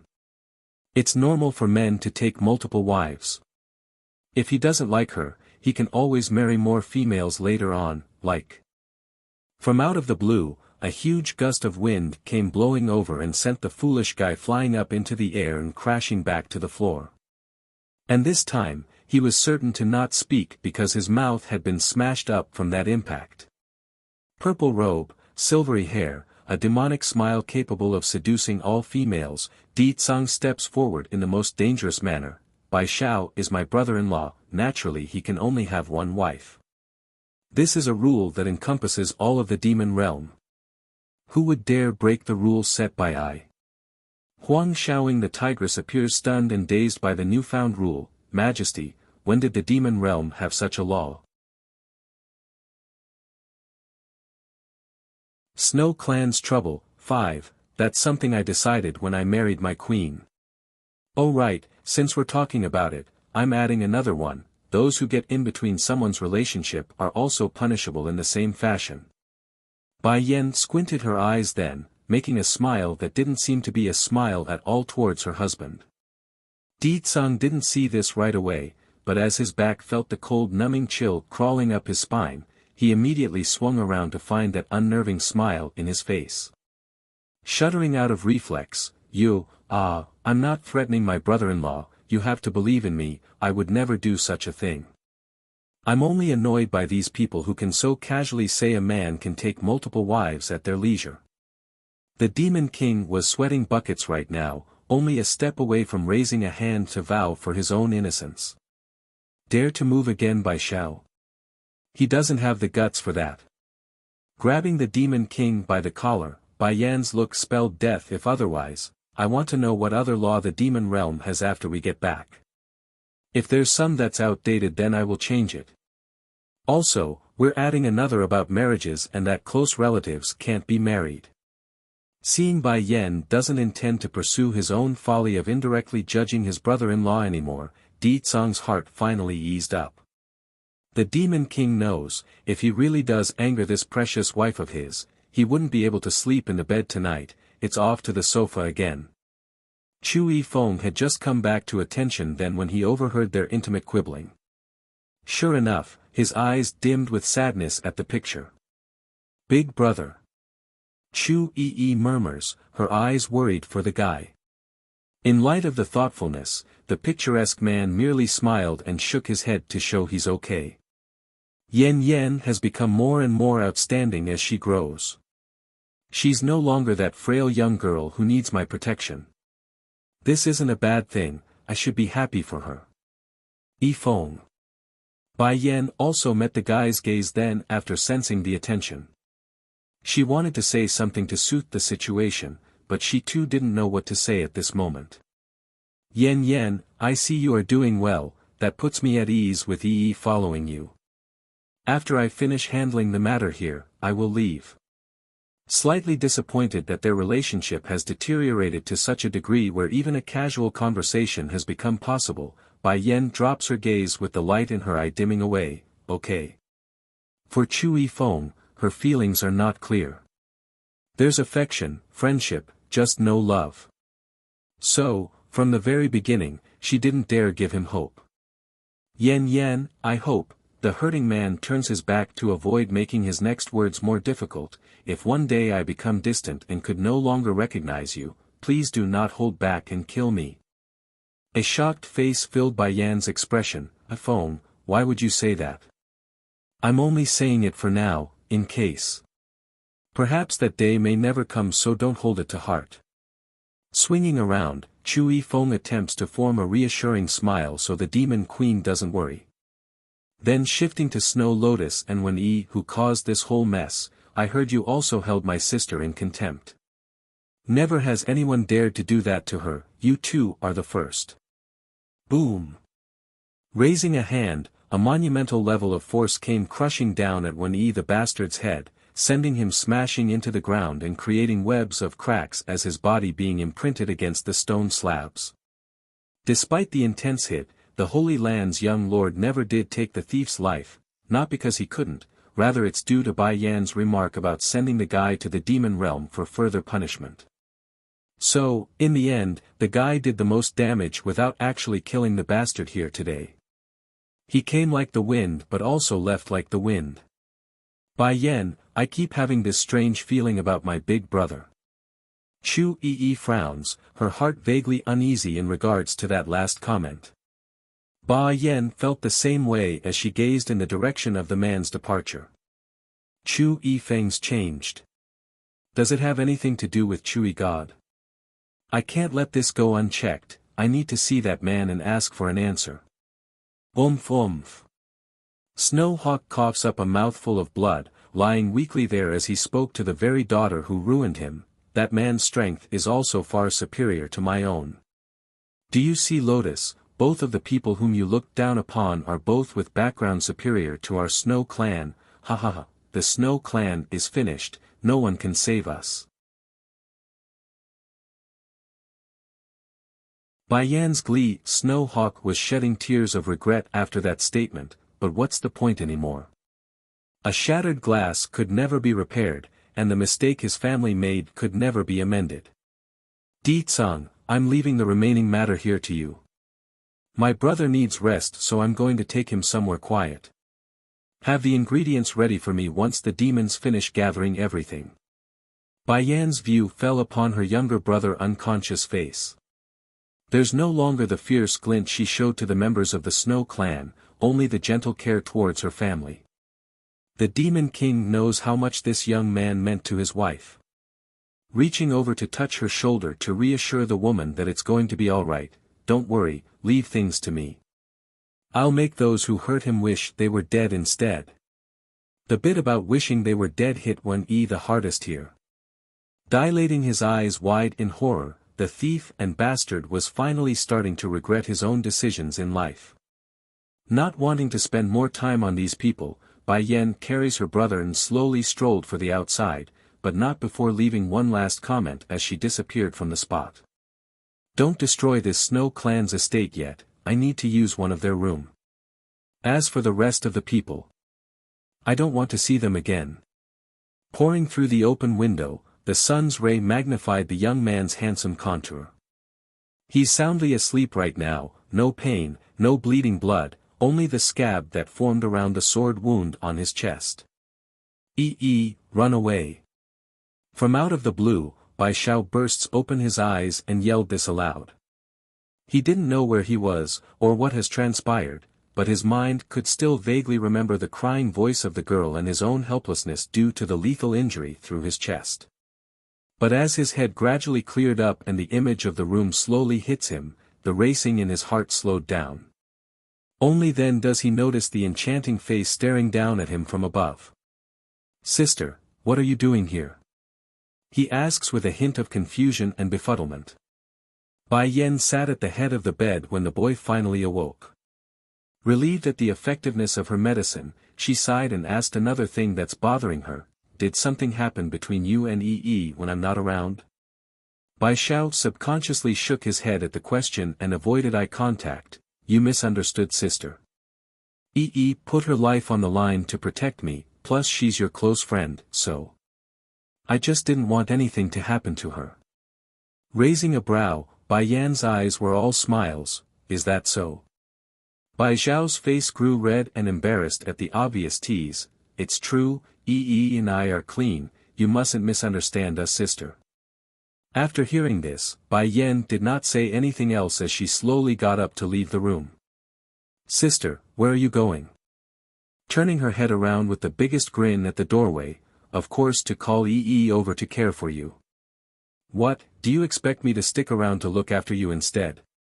Xiao Xiao is not young anymore, if he can become a couple then that's not a bad thing. Xiao Moon's aim, 1, standing inside one of the nicer rooms of the Snow clan's estate, Di Tsang quietly waited until he sensed the familiar breathing of the love of his life. How is Bai Xiao?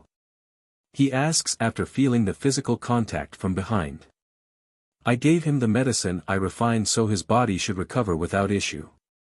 Di Tsang, I've been trying to give my brother space to grow since he asked for it, but I never thought he would suffer such indignation and danger while out of my view.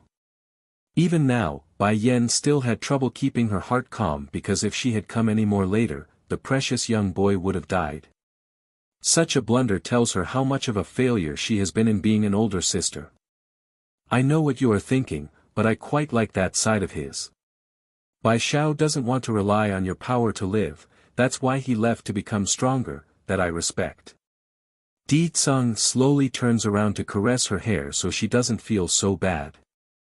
Di Tsang, Bai Yan stares up to meet her husband's gaze, her lips forming into a smile after feeling better. There's another thing I want to bring up, our demon realm might need to hold a wedding banquet soon. The man raises a brow. Yen, how did you know State Teacher and Xiao Wan are getting married? A shocked look filled the demon queen's face. Xiao Wan is getting married. She's finally able to get a husband. If her exclamation were to be heard by the very girl herself, Di Xiaowan would surely be hurt inside. Who would like to be thought of as someone that couldn't get married? No one that. That's right, I received a message from the demon realm not long ago that the two are finally tying the knot. Aren't you referring to Xiaowan? Shaking her head, I am not talking about Xiaowan, I was referring to my brother Xiao Xiao. You are his brother-in-law, you naturally have to handle his wedding arrangements since you're his elder. In this world, Bai Xiao was her closest kin, it's only natural that she and Di Tsang oversee the young lad's marriage arrangements and such. Bai Xiao is getting a wife. Whose girl is it? The Demon King squints his eyes in at the possibilities. Why didn't I get wind of him liking anyone? It's Chu Yi. Chu Yi. In regards to the Holy Land's young princess, the Demon King didn't have too much of an impression. All he knows about the girl was she's Chu Yi Feng's little sister and that she attempted to pair his wife with the guy. She's gotten together with Bai Xiao. How far are they along? Should I begin preparations for the wedding reception? Don't worry Yan Yan, as his brother-in-law, I will make sure Bai Xiao's wedding be a sight to behold.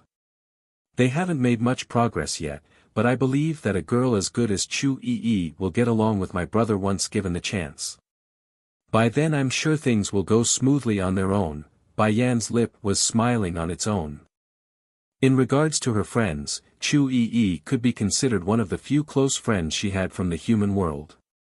If she does become family, it would be wonderful.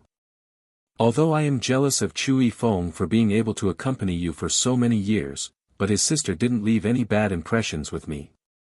Since you like her so much then she must have qualities that are very good to attract your attention. If Bai Xiao accepts her then I too will be happy for this union. Xiao Moon's aim, too, okay. Bai Yan smiled, now that Xiao Xiao is also found, I want to go back to the demon realm, is that fine with you Di Tsang? So that Xiao Wan is already getting married. I must act properly as her sister-in-law, I won't be so casual anymore and make the same mistake with my brother. I refuse to be incompetent. From the bottom of her heart, Bai Yan really liked that demon princess and wanted nothing but the best for her. In this case, the lady could feel at ease knowing its state teacher who would be marrying Di Xiaowan. With him loving that girl, no one could ever hurt her. Demon Realm. Standing against the windowsill, state teacher didn't have the usual gentle expression he's known for, rather he's looking serious and somewhat unapproachable with that oppressive air. Is there any movement with Xiao Moon recently? He asks with a frown and cold voice. State teacher, we've been keeping a close watch on her during this period but could not discern any suspicious movement. Aside from the daily routine she does, there does not appear to be anything worthy of note, nor has she gone anywhere near the princess. One of the demonic shadows working under state teacher reports, his shadowy figure a looming haze that's difficult to make out. Xiao Moon would be the white fox lady saved by Di Xiaowan a while back. She's been working at the palace and has been kept under close watch. Keep watching her. If she dares to appear before Xiaowan or do anything suspicious, you have permission to subdue her at your will. I won't let anyone make my future wife unhappy or do anything that might harm her. Yes, state teacher. The shadow arches his fist and retreated. Meanwhile at the same time in another room. Xiao Moon the fox lady was sitting at a table with her hands holding a portrait. It's yellowed and old to the point where even the figure painted there could hardly be made out. Despite this, the look in the lady's eyes spelled yearning. When will I be able to have you? One look and that's all it took for you to steal my heart. Back then I was nothing but a powerless fox, but now, I can finally have the chance to stand by your side. So why must you have another lover instead? Xiao Moon's mouth curved into arcing smile, her face frail and weak that made the opposite sex want to pull her into a hug at first sight, but it doesn't matter, I will make you mine one day. I won't let anyone get in our way, I won't ever let go. In her momentary trance of murmuring to herself, the lady suddenly became aware of several energy signatures outside her room. Without hesitation, she quickly puts away her portrait and returned to the harmless person that she showed to others. That man is that wary of me, eh? Ever since I came to the palace, he has never left me alone. As if I would ever hurt her highness, what a fool that man is. That said, Chiu Moon instinctively rubbed the storage ring on her finger. It's where she stored the portrait. I will make you mine, I won't let anyone destroy our bond. Inhaling deeply at the thought, she readied herself and walked towards the door to continue her work. Demon Realms Change. 1. Coming out of her room, Chiu Moon acted like she didn't notice the shadows trailing her at all. This should have been enough to get her through the day without issue, yet things never do go smoothly despite her trying to lay low.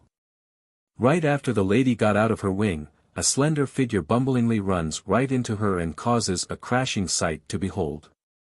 Rubbing the forehead, Chiu Moon had to take a second to gather herself before realizing who has come. High Highness, Princess, are you here to look for State Teacher? Groaning over the fall, Di Xiaowan pulls herself up and makes a puckered face since this wasn't someone she wanted to see. Chiu Moon, I don't need to ask anyone to come find State Teacher, so you don't need to ask me that. Also, it looks like you are mostly recovered from your injury. Yes, Princess, I am. If you've recovered, then you should begin preparations to leave. The palace doesn't take in females from the outside. I only took you in because I saw you were hurt. If my brother finds out I brought a female home, then he will definitely kill me. Puckering her lips, Di Xiaowan recalls back to the mean old appearance of Di Tsang's face whenever she does a blunder.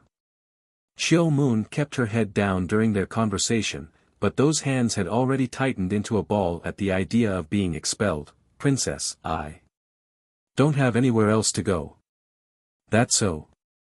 Di Xiaowan furrows up her brow in contemplation. Let's do this then. I'll get someone to prepare a house for you outside, you can stay there until you decide where to go. Seeing they are both foxes, the demon princess didn't have the heart to simply shoo the frail-looking lady out onto the streets. What's more, this was the demon realm, they both have the right to live in this realm where all demons call home. Chiu Moon finally raises her head and didn't look so dejected anymore with that gorgeous smile. Thank you, Princess. For some reason, towards the fox lady's behavior, Di Xiaowan felt oddly uncomfortable to the point where she subconsciously wanted to distance herself from the other side. If there's nothing else, you can pack up tonight and depart tomorrow morning. After saying that, the demon princess attempts to walk away to avoid prolonging the conversation. However, that's when her eyes caught a glimpse of State Teacher, who was rapidly approaching from the front. State Teacher! She exclaims with glee in her voice. Are you all right? The man asks with heavy panting, but was nevertheless relieved to find the princess safe and sound. Slightly startled by the questions and how fast he came over, Di Xiaowan counters with a question of her own. Why would I not be? This is my home, who can hurt me? That's good to hear. State Teacher smiles and stroked her head in a gentle manner. Go to my place to rest first, how about it? Nodding her head without any thought about the meaning. Okay, but I want to know when my brother and sister-in-law are going to be back. I miss Xiachen so much, I'm dying to give him a hug. Then I got some good news for you. His Majesty just sent me a message before I came, and that he will be returning to the demon realm very soon. The gentle cooing of this man brought a smile to Di Xiaowan's face. By then the couple was ready to leave then, but not before State Teacher shot a fleeting glance towards Chiu Moon, who was standing to one side. It's a warning and a threat. I need to act tonight if I must leave tomorrow. This man is onto me somehow. The fox lady thought after feeling a cold shudder. Demon Realms Change. 2. If I leave the demon realm, then I might never be able to fulfill my wish again. Chiu Moon thought, her heart firming up. Nighttime, with the moon hanging high, a dark hazy figure slowly rose from the ground and appeared before the fox lady. Chiu Moon greets your lordship. She takes to the knee, her tone respectful and compliant. What is the progress? The strange entity's voice sounded hoarse and rough, yet it had a strange magnetic draw to it that compelled others to listen. Dimming her eyes due to the bump in her mission, "I'm sorry my lord, the king is not in the demon realm, so it's only state teacher watching over the palace. That guy is very wary of me, so I couldn't get close to my target. Right now I'm being shadowed by the palace guardsmen, so my progress is limited." "Fool!" The man snorted in displeasure, "I can't even rely on you to do something as simple as that. What use are you to me?" Chiao Yu's face went white, her fluster all apparent to the other side. "My lord, I don't have any options either. Furthermore, the princess wants me to depart from the palace after tonight. I fear I won't be able to locate the item you instructed." That answer definitely didn't sit well with the being. Suddenly, he cackled a laugh that drew one's hair up. "It's chilling and full of contempt for others. In that case, I will give you another mission to make up for your slow progression. My people won't be able to break through the boundaries on their own and come to your aid. The only way is for you to help them from your side. The time they can spend over there is limited, but it's more than enough to move the mission along." Though delighted at this support, Chiao Moon still sounded hesitant. Will the method hurt her? There are things that she doesn't want to happen, like hurting the one she holds dear. However, she too knows the decision doesn't lie with her, but with this individual whom she calls master. Without him, Chiao Moon would remain that weak and helpless fox from way past, nor would she be able to come here to this side. "Don't worry, I know the person you have in your heart, I won't hurt her. By then I will even grant you your wish, ha ha ha." The corner of the man's mouth rose slowly, his eyes flashing a cold glint. "Don't hurt that woman. How can I ever let her go? I will make Di Tsang suffer, that includes hurting the closest people around him.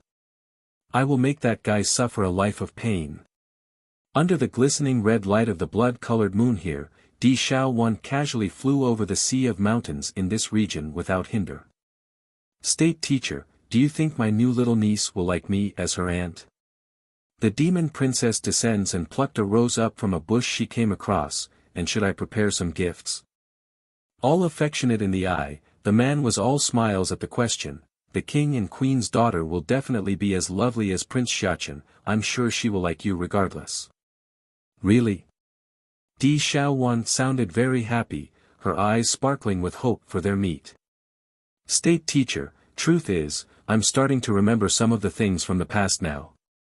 I know you've accompanied me for a long time, so," biting her lip, the girl grew hesitant at what she's going to say next.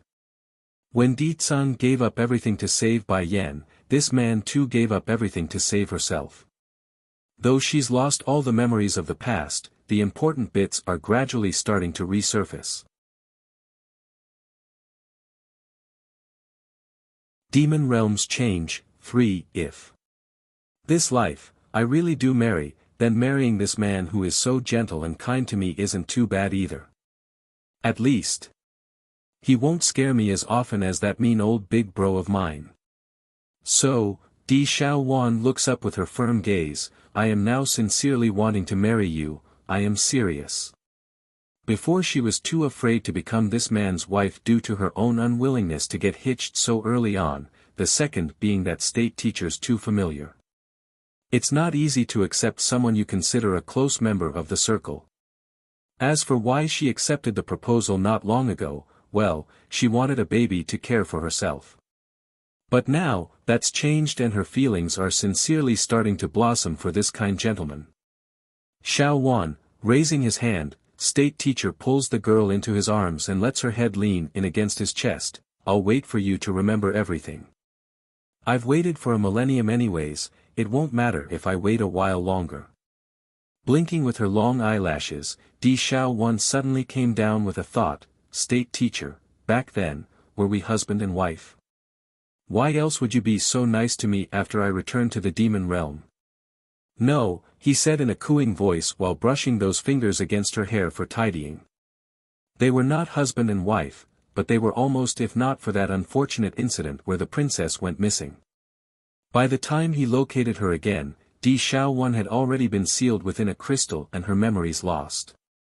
But it doesn't matter anymore, he's come this far and only needs a little bit more time before they could truly be wed. One day, Xiao Wan will remember our past and the feelings we shared. It's then from out of the blue, the man felt a terrible sensation coming over him, causing his hands to tighten around the princess out of precaution. "What's going on, state teacher? Why do you look so white?" the princess asks with a puzzled look. "Something happened to the palace. The people I sent to watch Chill Moon has lost contact with me." The gaze around the man's eye grew colder and colder. "I knew it, something is not right with that woman." "What?" Di Xiaowan's expression changed, hands growing anxious as she clung onto the man's sleeve. "Then what should we do?" "We need to hurry back to the palace. I'm the one who brought Chill Moon back, I can't let her hurt those at the palace." State teacher's eye dimmed. "Those people's goal aren't in the palace. Even if you didn't take in that Chill Moon, the foe would still move against us. Don't worry, the crisis with the celestial realm is already over. Whoever this new enemy is will know they've bitten off more than they can chew. I'm just wondering who it can be." He was afraid that Di Xiaowan would blame herself, so he made sure to explain the reasoning. "Xiaowan, no matter what happens later, you mustn't care about me and leave the demon realm. Go find your brother the king in the celestial realm." "State teacher!" the princess exclaims, her lips a thin line due to stubbornness. "You're going to be my husband soon, how can you expect me to leave you behind? Besides, I'm the princess of this realm, how can I leave my people behind? So, no matter what happens, I will live and die with my kin." Demon realms change. 4. It's then state teacher noticed a series of powerful energy signatures quickly drawing in on their location. Immediately getting serious with grim look, "Xiao Wan, you leave now, I'll stay and stop these people. Go." In that last outburst, the man was crying with everything he had. Clearly those coming are extremely strong and perhaps beyond his means to repel. Di Xiaowan stumbled backwards at being shoved away so roughly. Then looking up with her shocked eyes, this princess soon saw why and the approaching black dots in the sky. It's too by then, for those enemies quickly surrounded them from all sides, making escape difficult even if she did try to leave. It's too late, state teacher's expression sank into a grimly dark light. He wanted Di Xiaowan to escape, but clearly he's underestimated the foe. "Who are you people?" "Ha!" A cold and conceited laughter broke through the red-lit night, followed by the gradual materialization of a black hazy figure that shrouded over the sky to take up the horizon. "I'm only here to take that woman behind you. Hand her over and you shall be spared." Those words were poison, hissing and venomous, akin to a snake slithering. "Who exactly are you?" State teacher's voice got harsh and rough, brewing up a storm around his existence over what he's heard. "These people are here for Xiao Wan. I originally sent a certain someone to retrieve something from the palace for me, but that woman was utterly useless and failed in her goal. Now as compensation for the failure, I'm going to kill that man's sister to make him suffer." Gripping his fist, state teacher's posture grew tenser and irater. "You are the one who sent Chill Moon, didn't you? She was working for you." "Yes," the man said contemptuously, "nothing but a useless woman. Her only use is to act as a medium for my subordinates to break through the boundaries. They may be limited to half an hour on this side, but that's more than enough time to finish the business." Di Xiaowan's complexion had turned deathly white then. Hurrying to get behind her future husband for safety, she began to think and quickly came up with an idea for the time being. Gritting her teeth, "I do not know what sort of grudge you have against my brother, but you are mistaken about something. Regarding me and my brother's relationship, my big bro would love nothing more than to toss me aside. Killing me won't do a thing to hurt him. He only knows how to beat me and scold me, he doesn't love me at all." In saying this, the demon princess's expression and posture showed much grievance, which goes to show the sort of poo impression Di Tsang had left on this missy. "Is what you said true?" the man's voice asked with sarcasm. "Of course it's true," she angrily replied. "I never lie, my brother thinks of me as an extra that is redundant in this family. If you kill me then my brother will only celebrate, he would never be sad about my death. In fact, if he could kill me himself without creating a scandal with the citizens, my big bro would have done so on his own long ago. Demon Realms Change 5. State teacher cluelessly turned to face the angry-faced princess. Is it really okay to speak ill about your own brother behind his back? Do you know what he will do to you if he finds out? He really will rope you up for a beating if he does. So, pressing down her inner panic and remaining oblivious to the strange look she's getting, Di Xiaowan continues to spout her lies for the plan. If you want to kill me, then you are doing my brother a favor, okay? He might even hold a banquet as gratitude. Are you really going to accept his gratitude? The hazy figure's voice sounded wary and suspicious. When did he become so concerned about worldly views? How do you explain all the people he killed in the past then? He never cared about their lives before, did he? You are wrong, the people my brother killed are not related to him by blood, that's why he didn't care about the consequences. I'm his sister. If it becomes known that he killed his own sister, then he would be marred as a sibling killer. By then he will be shamed to no end. Oh. Then why does he hate you so much? You are his sister, it doesn't make sense, does it? The hazy foe smirked and asked with a deceptive voice. This, Di Xiaowan's body visibly stiffened, her expression looking troubled. That's because of state teacher. Without hesitation, the demon princess suddenly dragged the gentleman to the forefront. State teacher and my brother had an affair before, they were in love.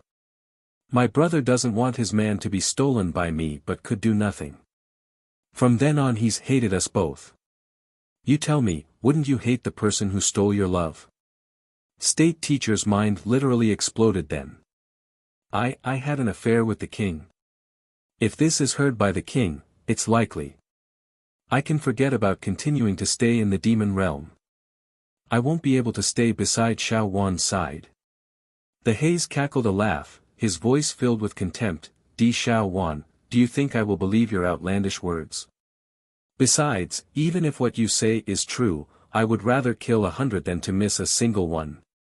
The demon princess's face froze because that act was the best she's done in her life, yet he didn't believe any of it. State teacher, do you have any other idea? She asks in a hurry now that her ploy has failed. Humph.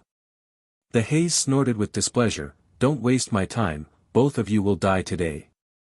Only then will that guy suffer the loss of his younger sister and a right arm, ha ha ha. Sensing the panic in his future wife's hand, state teacher knew he must say something to calm her down. Xiaowan, I said I will use my life to protect you and give you happiness. Don't worry, nothing will happen to you, I will do what I promised. 1,000 years ago, he failed to protect her, thus indirectly causing her strength to be sealed and memory lost. Now, 1,000 years later, he won't allow anyone to hurt her. Your resistance is equivalent to a pebble trying to break a rock, foolish. Nothing but contempt could be heard from the dark haze's voice. Chiu Moon the Fox, 1. At the signal, the crowd behind the hazy figure moved and began their attack upon the couple. The strikes were fierce as they came in from multiple directions. Even so, they were not enough to completely overwhelm their target, who met them punch for punch, kick for kick. Leave me behind, state teacher, you mustn't die for me. You won't be able to survive if you're busy protecting me. Tears flowing, Di Xiaowan cries out with trembling voice after seeing the terrible state her protector has gotten himself into. She may be a klutz at times, but even she could see the tide doesn't lie with them as the fighting dragged on. Despite his robe being in tatters and body covered in wounds by this point, this gentle and kind gentleman didn't utter a word, only continuing to fend off the punches and blades with his own hands. He won't be deterred, that's his resolution and duty as a man. I said I will protect her, nothing will get in my way of doing so. As nice as those thoughts were, state teacher's strained body was swiftly beginning to show its flaws. He's become a swaying tree with holes punched into his trunks. If this continued, then it's just a matter of time before he's toppled over. Milord. Suddenly, a familiar voice cuts in upon this rose-covered field where a life-and-death battle ensued. Di Xiaowan recognized this voice instantly. Turning to face the lady with a growl, the demon princess wanted to slap the fox lady out of frustration. "Didn't you promise me you wouldn't hurt her?" Chiu Moon ran up to the hazy figure and kneeled there. "He clearly promised me. If he didn't promise me then I wouldn't have done this. Why are things turning out like this? I never planned for this at all. It shouldn't have become like this, it never was." Scram! The haze roared, carrying force in the voice and sending the fox lady's body tumbling backwards like he just punched her in the gut. "I did promise you, but what of it? Who told her to be Di Tsang's sister? If I don't kill her then how can I teach that bastard a proper lesson?" Chiu Moon's body froze as blood slowly trickled out of her mouth, those eyes dull and lost like the life just got sucked out of her soul. How did this happen? He's going to kill her. I'm so dumb to have believed him. You lied to me, you lied to me. Chiu Moon's voice sounded shaky, her eyes unable to hide the despair circulating in those eyes. Why did you lie to me? I am so stupid. Why did I believe this man when I knew he hated her brother? What am I supposed to do? Chiu Moon the Fox. 1. Once he's done speaking to the despairing Chiu Moon, the haze returns his attention back to the reason he's here. Locking onto the gentle and kind man who's furiously resisting the attack still. Are you going to keep getting in my way? That woman, is she worth your own life? Unfazed at the mention of death, state teacher gives a blunt and direct reply. Yes, she is everything to me, even if it means my death. Fine, so be it. You and her can die as a pair of love birds. Without mercy, the hazy raises his hand and coldly gives the order, kill them both, leave nothing behind. I want Di Tsang to feel what it means to not have even a corpse to bury. Yes, Lord. After the haze's words came out, the momentum of those people became more and more monstrous, as if there were countless mountains coming down from the sky and attempting to crush them. Under such powerful pressure, Chiu Moon's body trembled with those pale lips quivering.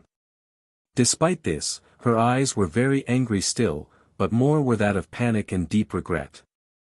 I was wrong, I shouldn't have trusted this man in order to get her, the damage I've done will become irreparable at this rate. If only. If only I had never existed, if I didn't exist then she wouldn't have been hurt. Suddenly, Chiu Moon's eyes shrank as she saw countless blades comprised of condensed air shoot over to Di Xiaowan and state teacher. No, don't. In her urge of desperation, the fox lady moved those legs without forethought and threw herself in front of the couple's presence. For that rash act of selflessness, the ending result was the cruel sound of piercing flesh and bone. It's truly beautiful yet tragic at the same time. Imagine a gorgeous white dress worn by a frail maiden being stained with red, a polar contrasting color to match her end. What a sad but magnificent piece of art. Still locked onto the demon princess, Chiu Moon murmurs out the only words that she could, I'm sorry, I really didn't mean to. I just wanted you, but I didn't want to hurt you. You, Di Xiaowan stared in amazement with those beautiful eyes, aren't you supposed to be with these people, why are you saving us? The attackers around them had stopped attacking due to this sudden interjection, but their frowns revealed enough to display the dissatisfaction they had towards Chiu Moon. They serve their lord and would do anything as commanded, but they are not mindless drones that likes to make a mess of things, and this situation was indeed spiraling into a mess. The haze was likewise the same. He didn't like turning this into a sob story of them being the villain. Waving his hand to signal his men to stop for now, Chiu Moon, you betrayed me, why? Sprawled on the rose field with blood continuing to bleed out from her lethal wounds, Chiu Moon did not answer the haze and instead continued her final will towards the demon princess. Princess, I was indeed trying to seduce state teacher during these past few days while I was here, I only hope you won't misunderstand him. It's all my doing. Di Xiaowan was honestly unsure on how to take this from the fox lady. That bleak voice left her pitying the other lady, but she's also angry that they are in situation due to Chiu Moon's very own doing. Why did you try to seduce State Teacher? The demon princess asked the one dilemma she had. Chiu Moon the fox, too. Chiu Moon closed her eyes and spoke in poignant tone, Princess, do you not remember the little fox you saved under the silver tree in the celestial realm? Celestial realm? Little fox. Di Xiaowan raised an eyebrow, her eyes a look of dullness as small tiny fragments slowly flickered within her mind. It was a sea of flowers where she found the small little fox. There, she stayed for over a month to care for the small animal, but likewise, the fox also acted as a companion to herself and helped heal some of the hurt inside her own heart. Princess, you may not remember me but I always remembered you. I remember all the stories you told me, and I also remember your promise to come back for me. Then making a sad smile like she just remembered the long years of loneliness on her own, but that wait is a millennium in the making, Di Xiaowan's heart trembled at the past that has returned to her. Looking down at Chiu Moon and the pool of blood forming around her body, the princess's heart ached with pain as well. Little fox, I didn't keep my promise to go get you. I'm sorry. Not long after she left the Sea of Flowers, the demon realm suffered the great defeat and she too became sealed within a crystal. By the time she awoke again it's already too late and she had lost her memories. Woo, princess, I really didn't want to hurt you. Chiu Moon's didn't sound loud, but it's extremely moving due to how helpless it was. I am jealous of State Teacher because all you talked about during that month is of him. I wanted to do everything to destroy that bond, I wanted to keep you to myself. Then he came along, flickering a glance towards the haze, the fox lady showed resentment and hate for the one responsible. He promised me that if I helped him then he could turn me to male fox. Once I become a man, he would let me have you. I felt so lonely, I didn't want to be lonely anymore. I was wrong, I did such terrible mistakes, and now I can never redeem myself. Chiu Moon's despairing eye gradually transformed into a look of determination at her last words. Pulling herself up from the ground using the last of her strength, the lady forcefully pushed Di Xiaowan over to State Teacher and stood as a shield between the pair and the haze. Princess, you leave. They are using me as a medium to come to the demon realm. If I die then they should also disappear, ha ha ha. Chiu Moon meant what she said there, it's the voice of a person on their last legs. Even so, she doesn't feel sad because she finally got the attention of the princess there for the first time since coming here. That only reinforced her will to make a stand. Boom! Her momentum suddenly turned violent, darkening the world around herself due to the affinity of her power. I'm sorry, she gives one final farewell before activating her spell. This is my mistake and I must solve it myself. Little fox, no, don't, Di Xiaowan reflexively cries out, the images of that month under the silver tree flashing over her eyes like a video in full clarity. Chiu Moon the fox, 3, suddenly, Di Xiaowan's heart trembled, her hand reaching out in an attempt to catch the fox lady. But a thunderous explosion rocked the air at which Chiu Moon was, causing the person there to disappear into powder and dust. A dazed look filled the demon princess's eye, her mind a dull blank at the sight. Chiu Moon, she's dead. The little fox who accompanied me for a month during my saddest moment in life. She's dead. And her soul is destroyed too, never to be reborn anew. Biting her lips intensely, Di Xiaowan didn't cry, only staring sluggishly in front like something broke inside. State Teacher, if I had remembered her earlier than today, would she have lived? Holding his future wife's hand to console her feelings, Xiaowan, this is not your intention so you mustn't blame yourself. Events like this is beyond your control. Let's say Xiaowan didn't forget her memories, how could she have remembered someone from a millennium ago so easily? That's beyond ridiculous. I know today's event are caused by Chiu Moon, but she's the little fox I found back then. When I ran away from home and got scammed and abducted by everyone that I encountered, it was she who stayed by my side and kept me company. Blaming herself, the demon princess starts hitting her own head in frustration. Big bro is right, I am just too stupid, everything happened because I was too weak and slow. The real person who deserves to die is me. Alarmed by that outburst, state teacher quickly changed his tone into the sternest voice he could make. You cannot do that, nobody can predict the future, so you need to stop this sort of thinking. I will protect you and won't let such tragedy happen again, trust me. Sadly, those reassuring words didn't help at all in this case. The original color on the girl's skin had been lost, replaced only with the sad pitiful gray found in someone that have lost their way. Towards this version of his future wife, state teacher hated it and ached for her. The haze on the other hand didn't show any emotions at the death, only staring indifferently at the spot where Chill Moon's soul dissipated. Sneering, what a stupid woman, she really thinks self-destructing is enough to send my subordinates away. How ludicrous. Unless the time limit is up, they will not disappear from this side. She got what she deserved if she's that stupid. So what if she's the medium? A summoning doesn't work like that. It's no wonder I was able to manipulate her with only a few lies. The eyesore is gone, go and finish these two now. The time limit is almost up. Under the Haze's order, the assailants began to move again. Di Xiaowan's behavior didn't return to that of panic then though at those words. Under those protective arms from the man whom she would call husband in the future, this demon princess only got silent, an eerie silence that radiated a spookiness. Remember Xiaowan, if I am no longer by your side in the future, you have to take good care of yourself, understand?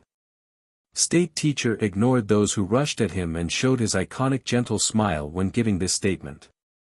Xiaowan's personality really makes me worry. If I'm not around anymore, then who's going to care for her?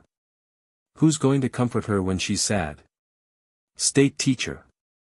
Seemingly able to catch on to the man's words there, Di Xiaowan finally revealed a trace of panic. I do not want you to leave me. You can't leave me, you promised to take care of me for the rest of my life. Silly girl, you have your brother the king, and the queen. They will love you in my place for the coming future.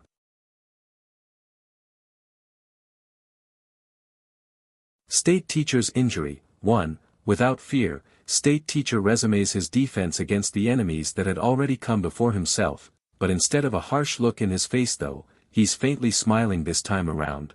If my estimates are correct, your men only have another 5 minutes left before the summoning ends. Although I can't defeat them on my own, but drawing this fight out is well within my means. Just 5 minutes, afterwards Xiaowan will be safe. Under the embrace of her future husband, the demon princess didn't even dare to move.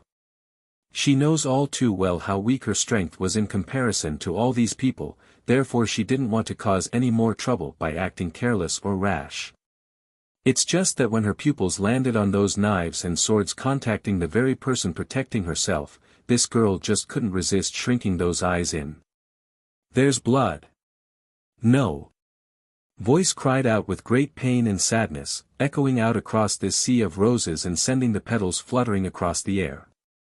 Di Xiaowan hated the fact that others were dying or hurting because of herself. First it was Chill Moon self-destructing for her own sake, and now state teacher was bleeding across his body in her stead. It's all because of her own inability to fight. What's going on? The two green eyes showing within that haze appears troubled after the repeated delay. Why is he not dead yet with those wounds? With so many wounds, how is he able to stand there and fight still? Despite being in his decrepit state after succumbing to so much attacks to the point where his bones were showing in some areas, state teacher did not speak, only firmly shielding the precious treasure behind himself using his own flesh and body in the literal sense. He's on his last leg and reacted sloppily, but even so, those arms continued to swing in retaliation against the foe.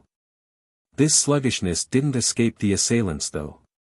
Noticing the opening, one of the attackers promptly slashed down at the man's shoulder and sent a splatter of blood gushing out of that wound. Since Di Xiaowan stood directly behind the guy, she naturally became the recipient of that reddish fluid. Specifically, her eyes were where the blood landed, which dyed her world a bloody red as a result. State teacher. Di Xiaowan cried out again after seeing how that powerful back had begun to sway backwards. Without thought, she reached out with her arms to support him from the rear only to find a storm of blades coming down at them from above.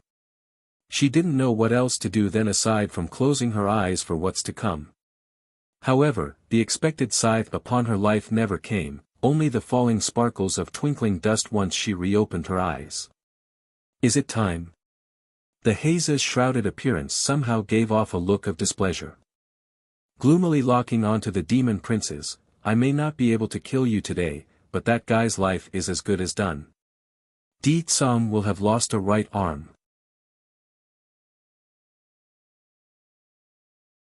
State teacher's injury, too. After that said, the man behind that haze no longer lingered around and gradually disappeared into the void.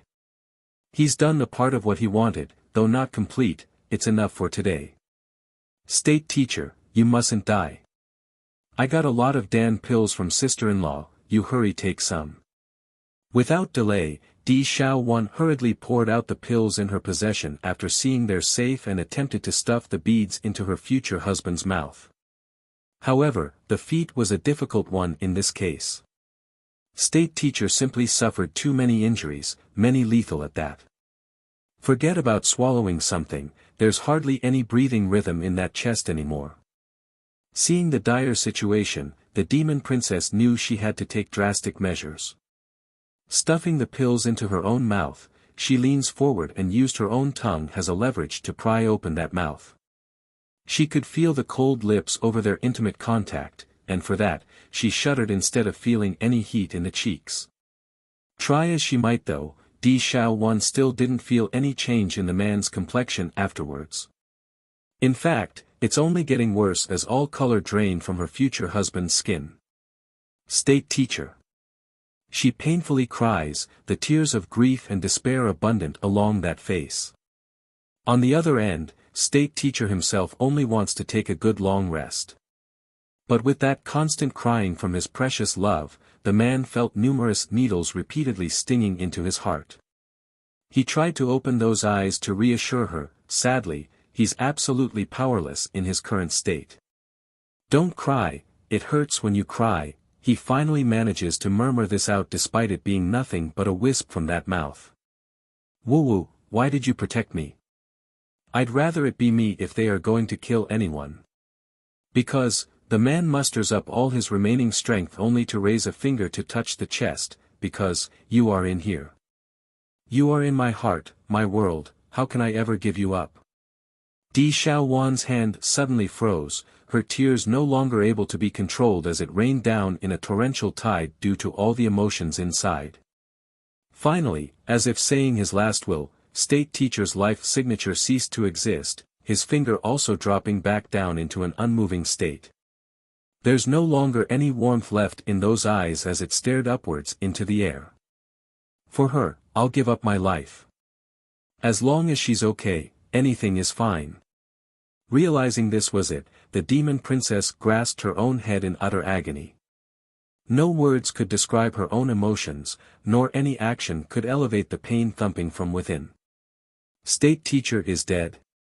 The one who kept waiting for me for over a millennium, he's dead. Hitch. She howled out in dreadful agony, causing all those who could hear this voice to react in kind. You clearly promised me that you will protect me for life, why did you go back on your words and leave me? Why must you leave me behind? Almost wrenching like she's going to throw up at the mere idea of them being apart, didn't you want to marry me? Come back. If you come back then I'll marry you right away.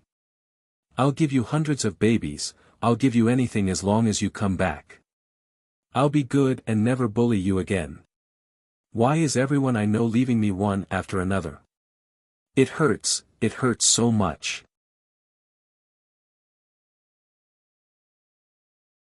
State teacher's injury. 3. Tears continued to drip down onto the man's face, yet it could not awaken his consciousness. State teacher, I am afraid of the dark, will you come back, okay? She sat on the ground, holding the man's head like she's caressing the most precious treasure in the world. In this life it was always you who did the chasing and accompanying me, so, if there's a next life, I will be the one to watch over you. When the elders of the Demon Council arrived on the scene, this was the tragic picture they saw of the princess. Then their hearts tensed into a ball upon realizing how lifeless State Teacher lay on the ground. They're shocked, but also angry beyond belief. What happened to State Teacher? How is he? Who came to cause trouble in the demon realm? Who killed him? Fourth Elder was the first to come forward to ask the questions they all had. He's grieving as much as everyone else. In the demon realm, if there's no Deet Song around to act as their backbone, then it's State Teacher who holds that position. My State Teacher is not dead, he will never die. As if triggered by the truth, Di Xiaowan angrily snapped back at the old elder, his eyes filled with a sense of madness that sent shivers into those who met her gaze. I won't allow anyone to smear my State Teacher. I won't let them say he's dead. Princess, Fourth Elder wanted to say something then but knew it's futile. Then without any signal, the demon princess suddenly drew a dagger from her storage ring, which scared the daylights out of all these demons. Princess, what are you trying to do? The group exclaimed, panic increasing to the upper limit. They already lost one of their backbones, they mustn't lose the princess as well. Don't come near me. Di Xiaowan warned those who attempted to grab her dagger, this is my business, none of you are allowed to come near, otherwise I will follow State Teacher to the afterlife. Her words frightened the living souls out of the demon elders. They didn't dare to move an inch and could only watch with fearful eyes at the princess. State Teacher, I want you to never forget me even in the next life. That said, the girl immediately stabbed the dagger into her own chest, letting the blood to bleed out from the wound. Princess. Red in his eye due to the urgency, Fourth Elder could tear his own hairs out at the situation. What to do? If this continues, then the princess really will die. We can't lose two of them in one day. Despite the outcry, the princess merely ignored their words and pulled the dagger out from her chest, where a round golden bead rolled forward as a result. This object was similar to a Dan pill, yet the glossy shine on it told everyone it wasn't. Beast Pearl. The gathered crowd flew into an uproar at the sight. Demon kind are a known hierarchy species. The lowest of the low could only stay in their beast form despite their strength growing stronger over time. Rarely do they have the opportunity to gain another form unless they come across an opportunity. For example, the demonic beasts in the human world was the perfect example of this. They are able to communicate and grow with age, but they are not able to take on human form unless they come to the demon realm and be guided through the process of evolution. As for the higher-tiered species like that romping tigress who went to the celestial realm with Chu Yi and company, she's inherently able to transform into her human form with age, all because of her superior bloodline. In regards to Di Xiaowan's action here, as the ruling class in this realm, she has a third ability, and that was this golden beast pearl. Unlike all demons who hold a core within their body, which houses their life essence and would die without the thing, the princess here could manifest her powers into a second object to give others. So what does that mean? She wouldn't die, of course, but she would revert to being a powerless demonling and need to start from the very beginning of her cultivation. Leaning down with the beast pill in her mouth, Di Xiaowan lets her tongue do the work of giving the guy her all. State Teacher, no matter how many times you are reborn, you will always be within my grasp. And from now on your path to cultivation will be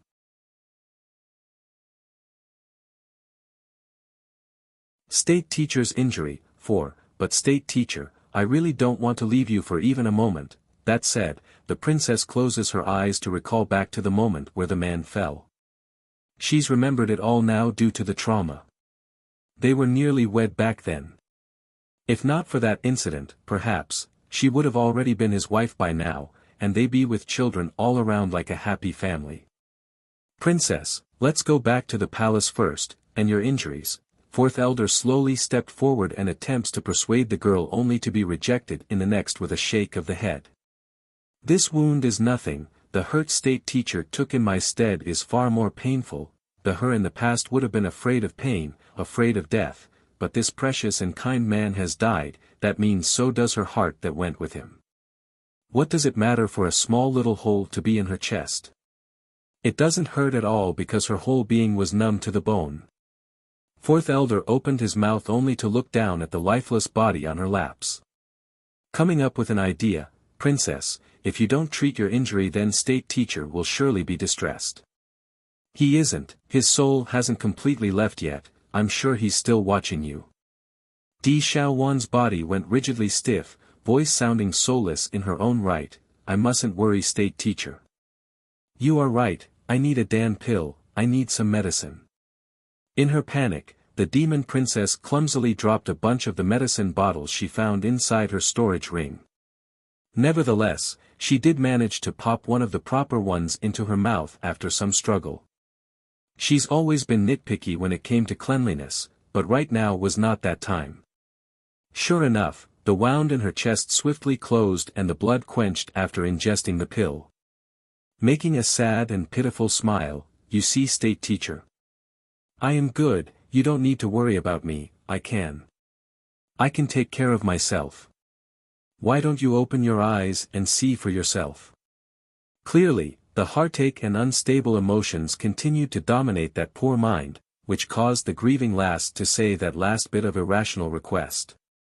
Letting go of your loved ones are always the hardest after all. Princess, who exactly is it that came to murder state teacher? Fourth elder could not hold back his rage anymore after hearing those heart-wrenching words. Though reluctant, the demon princess eventually looked up to meet the old demon's gaze. I do not know.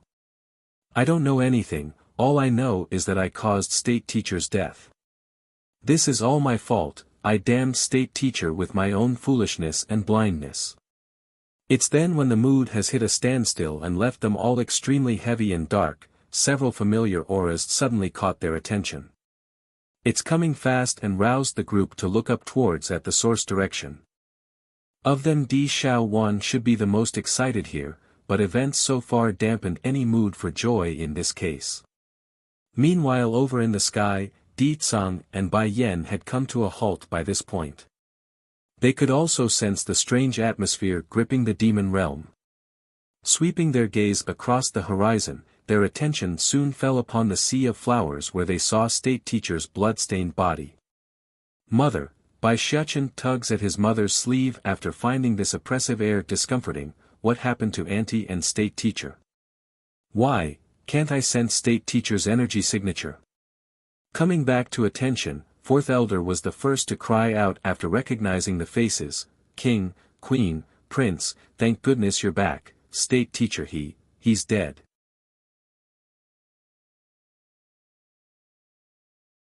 Won't give up, state teacher. He's dead. Di Tsang's expression finally showed a bit of change from his forever frosty appearance. He bolted down like a lightning and rushed to his sister's side where he confirmed the truth with his own eyes.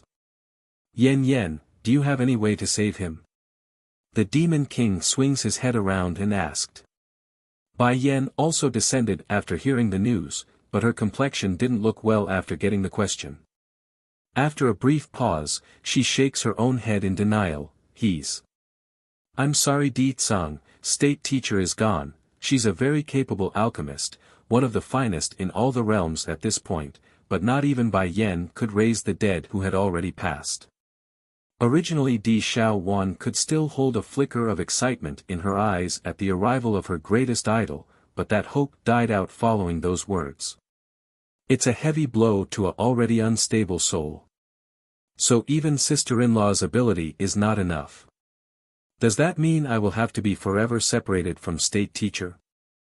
Biting her lips until it's a thin white line, Di Xiaowan's eyes showed nothing but despair.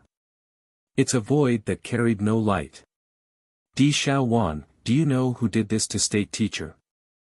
Di Tsang's cold frosted voice cuts in then, his calm demeanor starting to fade and replaced by a brewing storm. A bit shook by this voice which should have sounded familiar yet not in this case, the demon princess appears startled in the face before answering, I don't know, that person said he's here to seek revenge on you brother. He wanted to kill me in order to make you suffer. State teacher protected me and died in order to not let that person succeed. Her voice sounded so weak that it could hardly be heard. Nevertheless, it was enough to make the demon king's fist clench into a ball and cause the sky to bloom a stormy cloud above their heads. I see, Ditsang locked eye with his own sister and spoke in a very powerful voice, I will avenge state teacher's death. Whoever did this will pay for what we done. That vow didn't bring any comfort to Di Xiaowan's heart though. Clasping onto her lost man's head with those frail arms, revenge. It won't bring state teacher back, will it? Di Tsang, you go and investigate the ones responsible for this. Making a pained face as well when giving the grieving girl a glance, I will stay behind with Xiao Wan. Everyone expected the demon king to walk away without any delay, but he did not, rather Di Tsang kept looking down at his younger sister and even showed a flicker of heartache himself. This of course didn't escape Bai Yan's sharp eyesight. Don't assume just because this guy always behaves so serious around the sweet Dumblecluts that he doesn't care, he does and would show those emotions when required. Very well Yen Yen, I'll leave her in your care. Fourth elder, come with me back to the palace. Yes sire. Fourth elder complied and signaled those who came with him to depart, but not before giving one final glance of compassion at the princess and lifeless body on her lap. Auntie, don't cry. If you cry then state teacher will be very sad. Bai Shuchen timely came over to wipe some of the tears coming down the princess's cheek. He's always been very sensible and knew this was the time he needed to act. Hurt as she may be, Di Xiaowan did manage to pull a faint smile in return to the boy's comfort. It's okay, your auntie I won't cry, I won't worry anyone. You're tuning in to the Han Li's Wuxia Adventures YouTube channel. We're so grateful for your support and don't forget to subscribe to join us on this incredible journey through captivating stories. Your generosity through donations truly makes a world of difference, as it's the primary source of revenue that allows me to expand and enhance this channel for you. Thank you from the bottom of my heart for being a part of this adventure.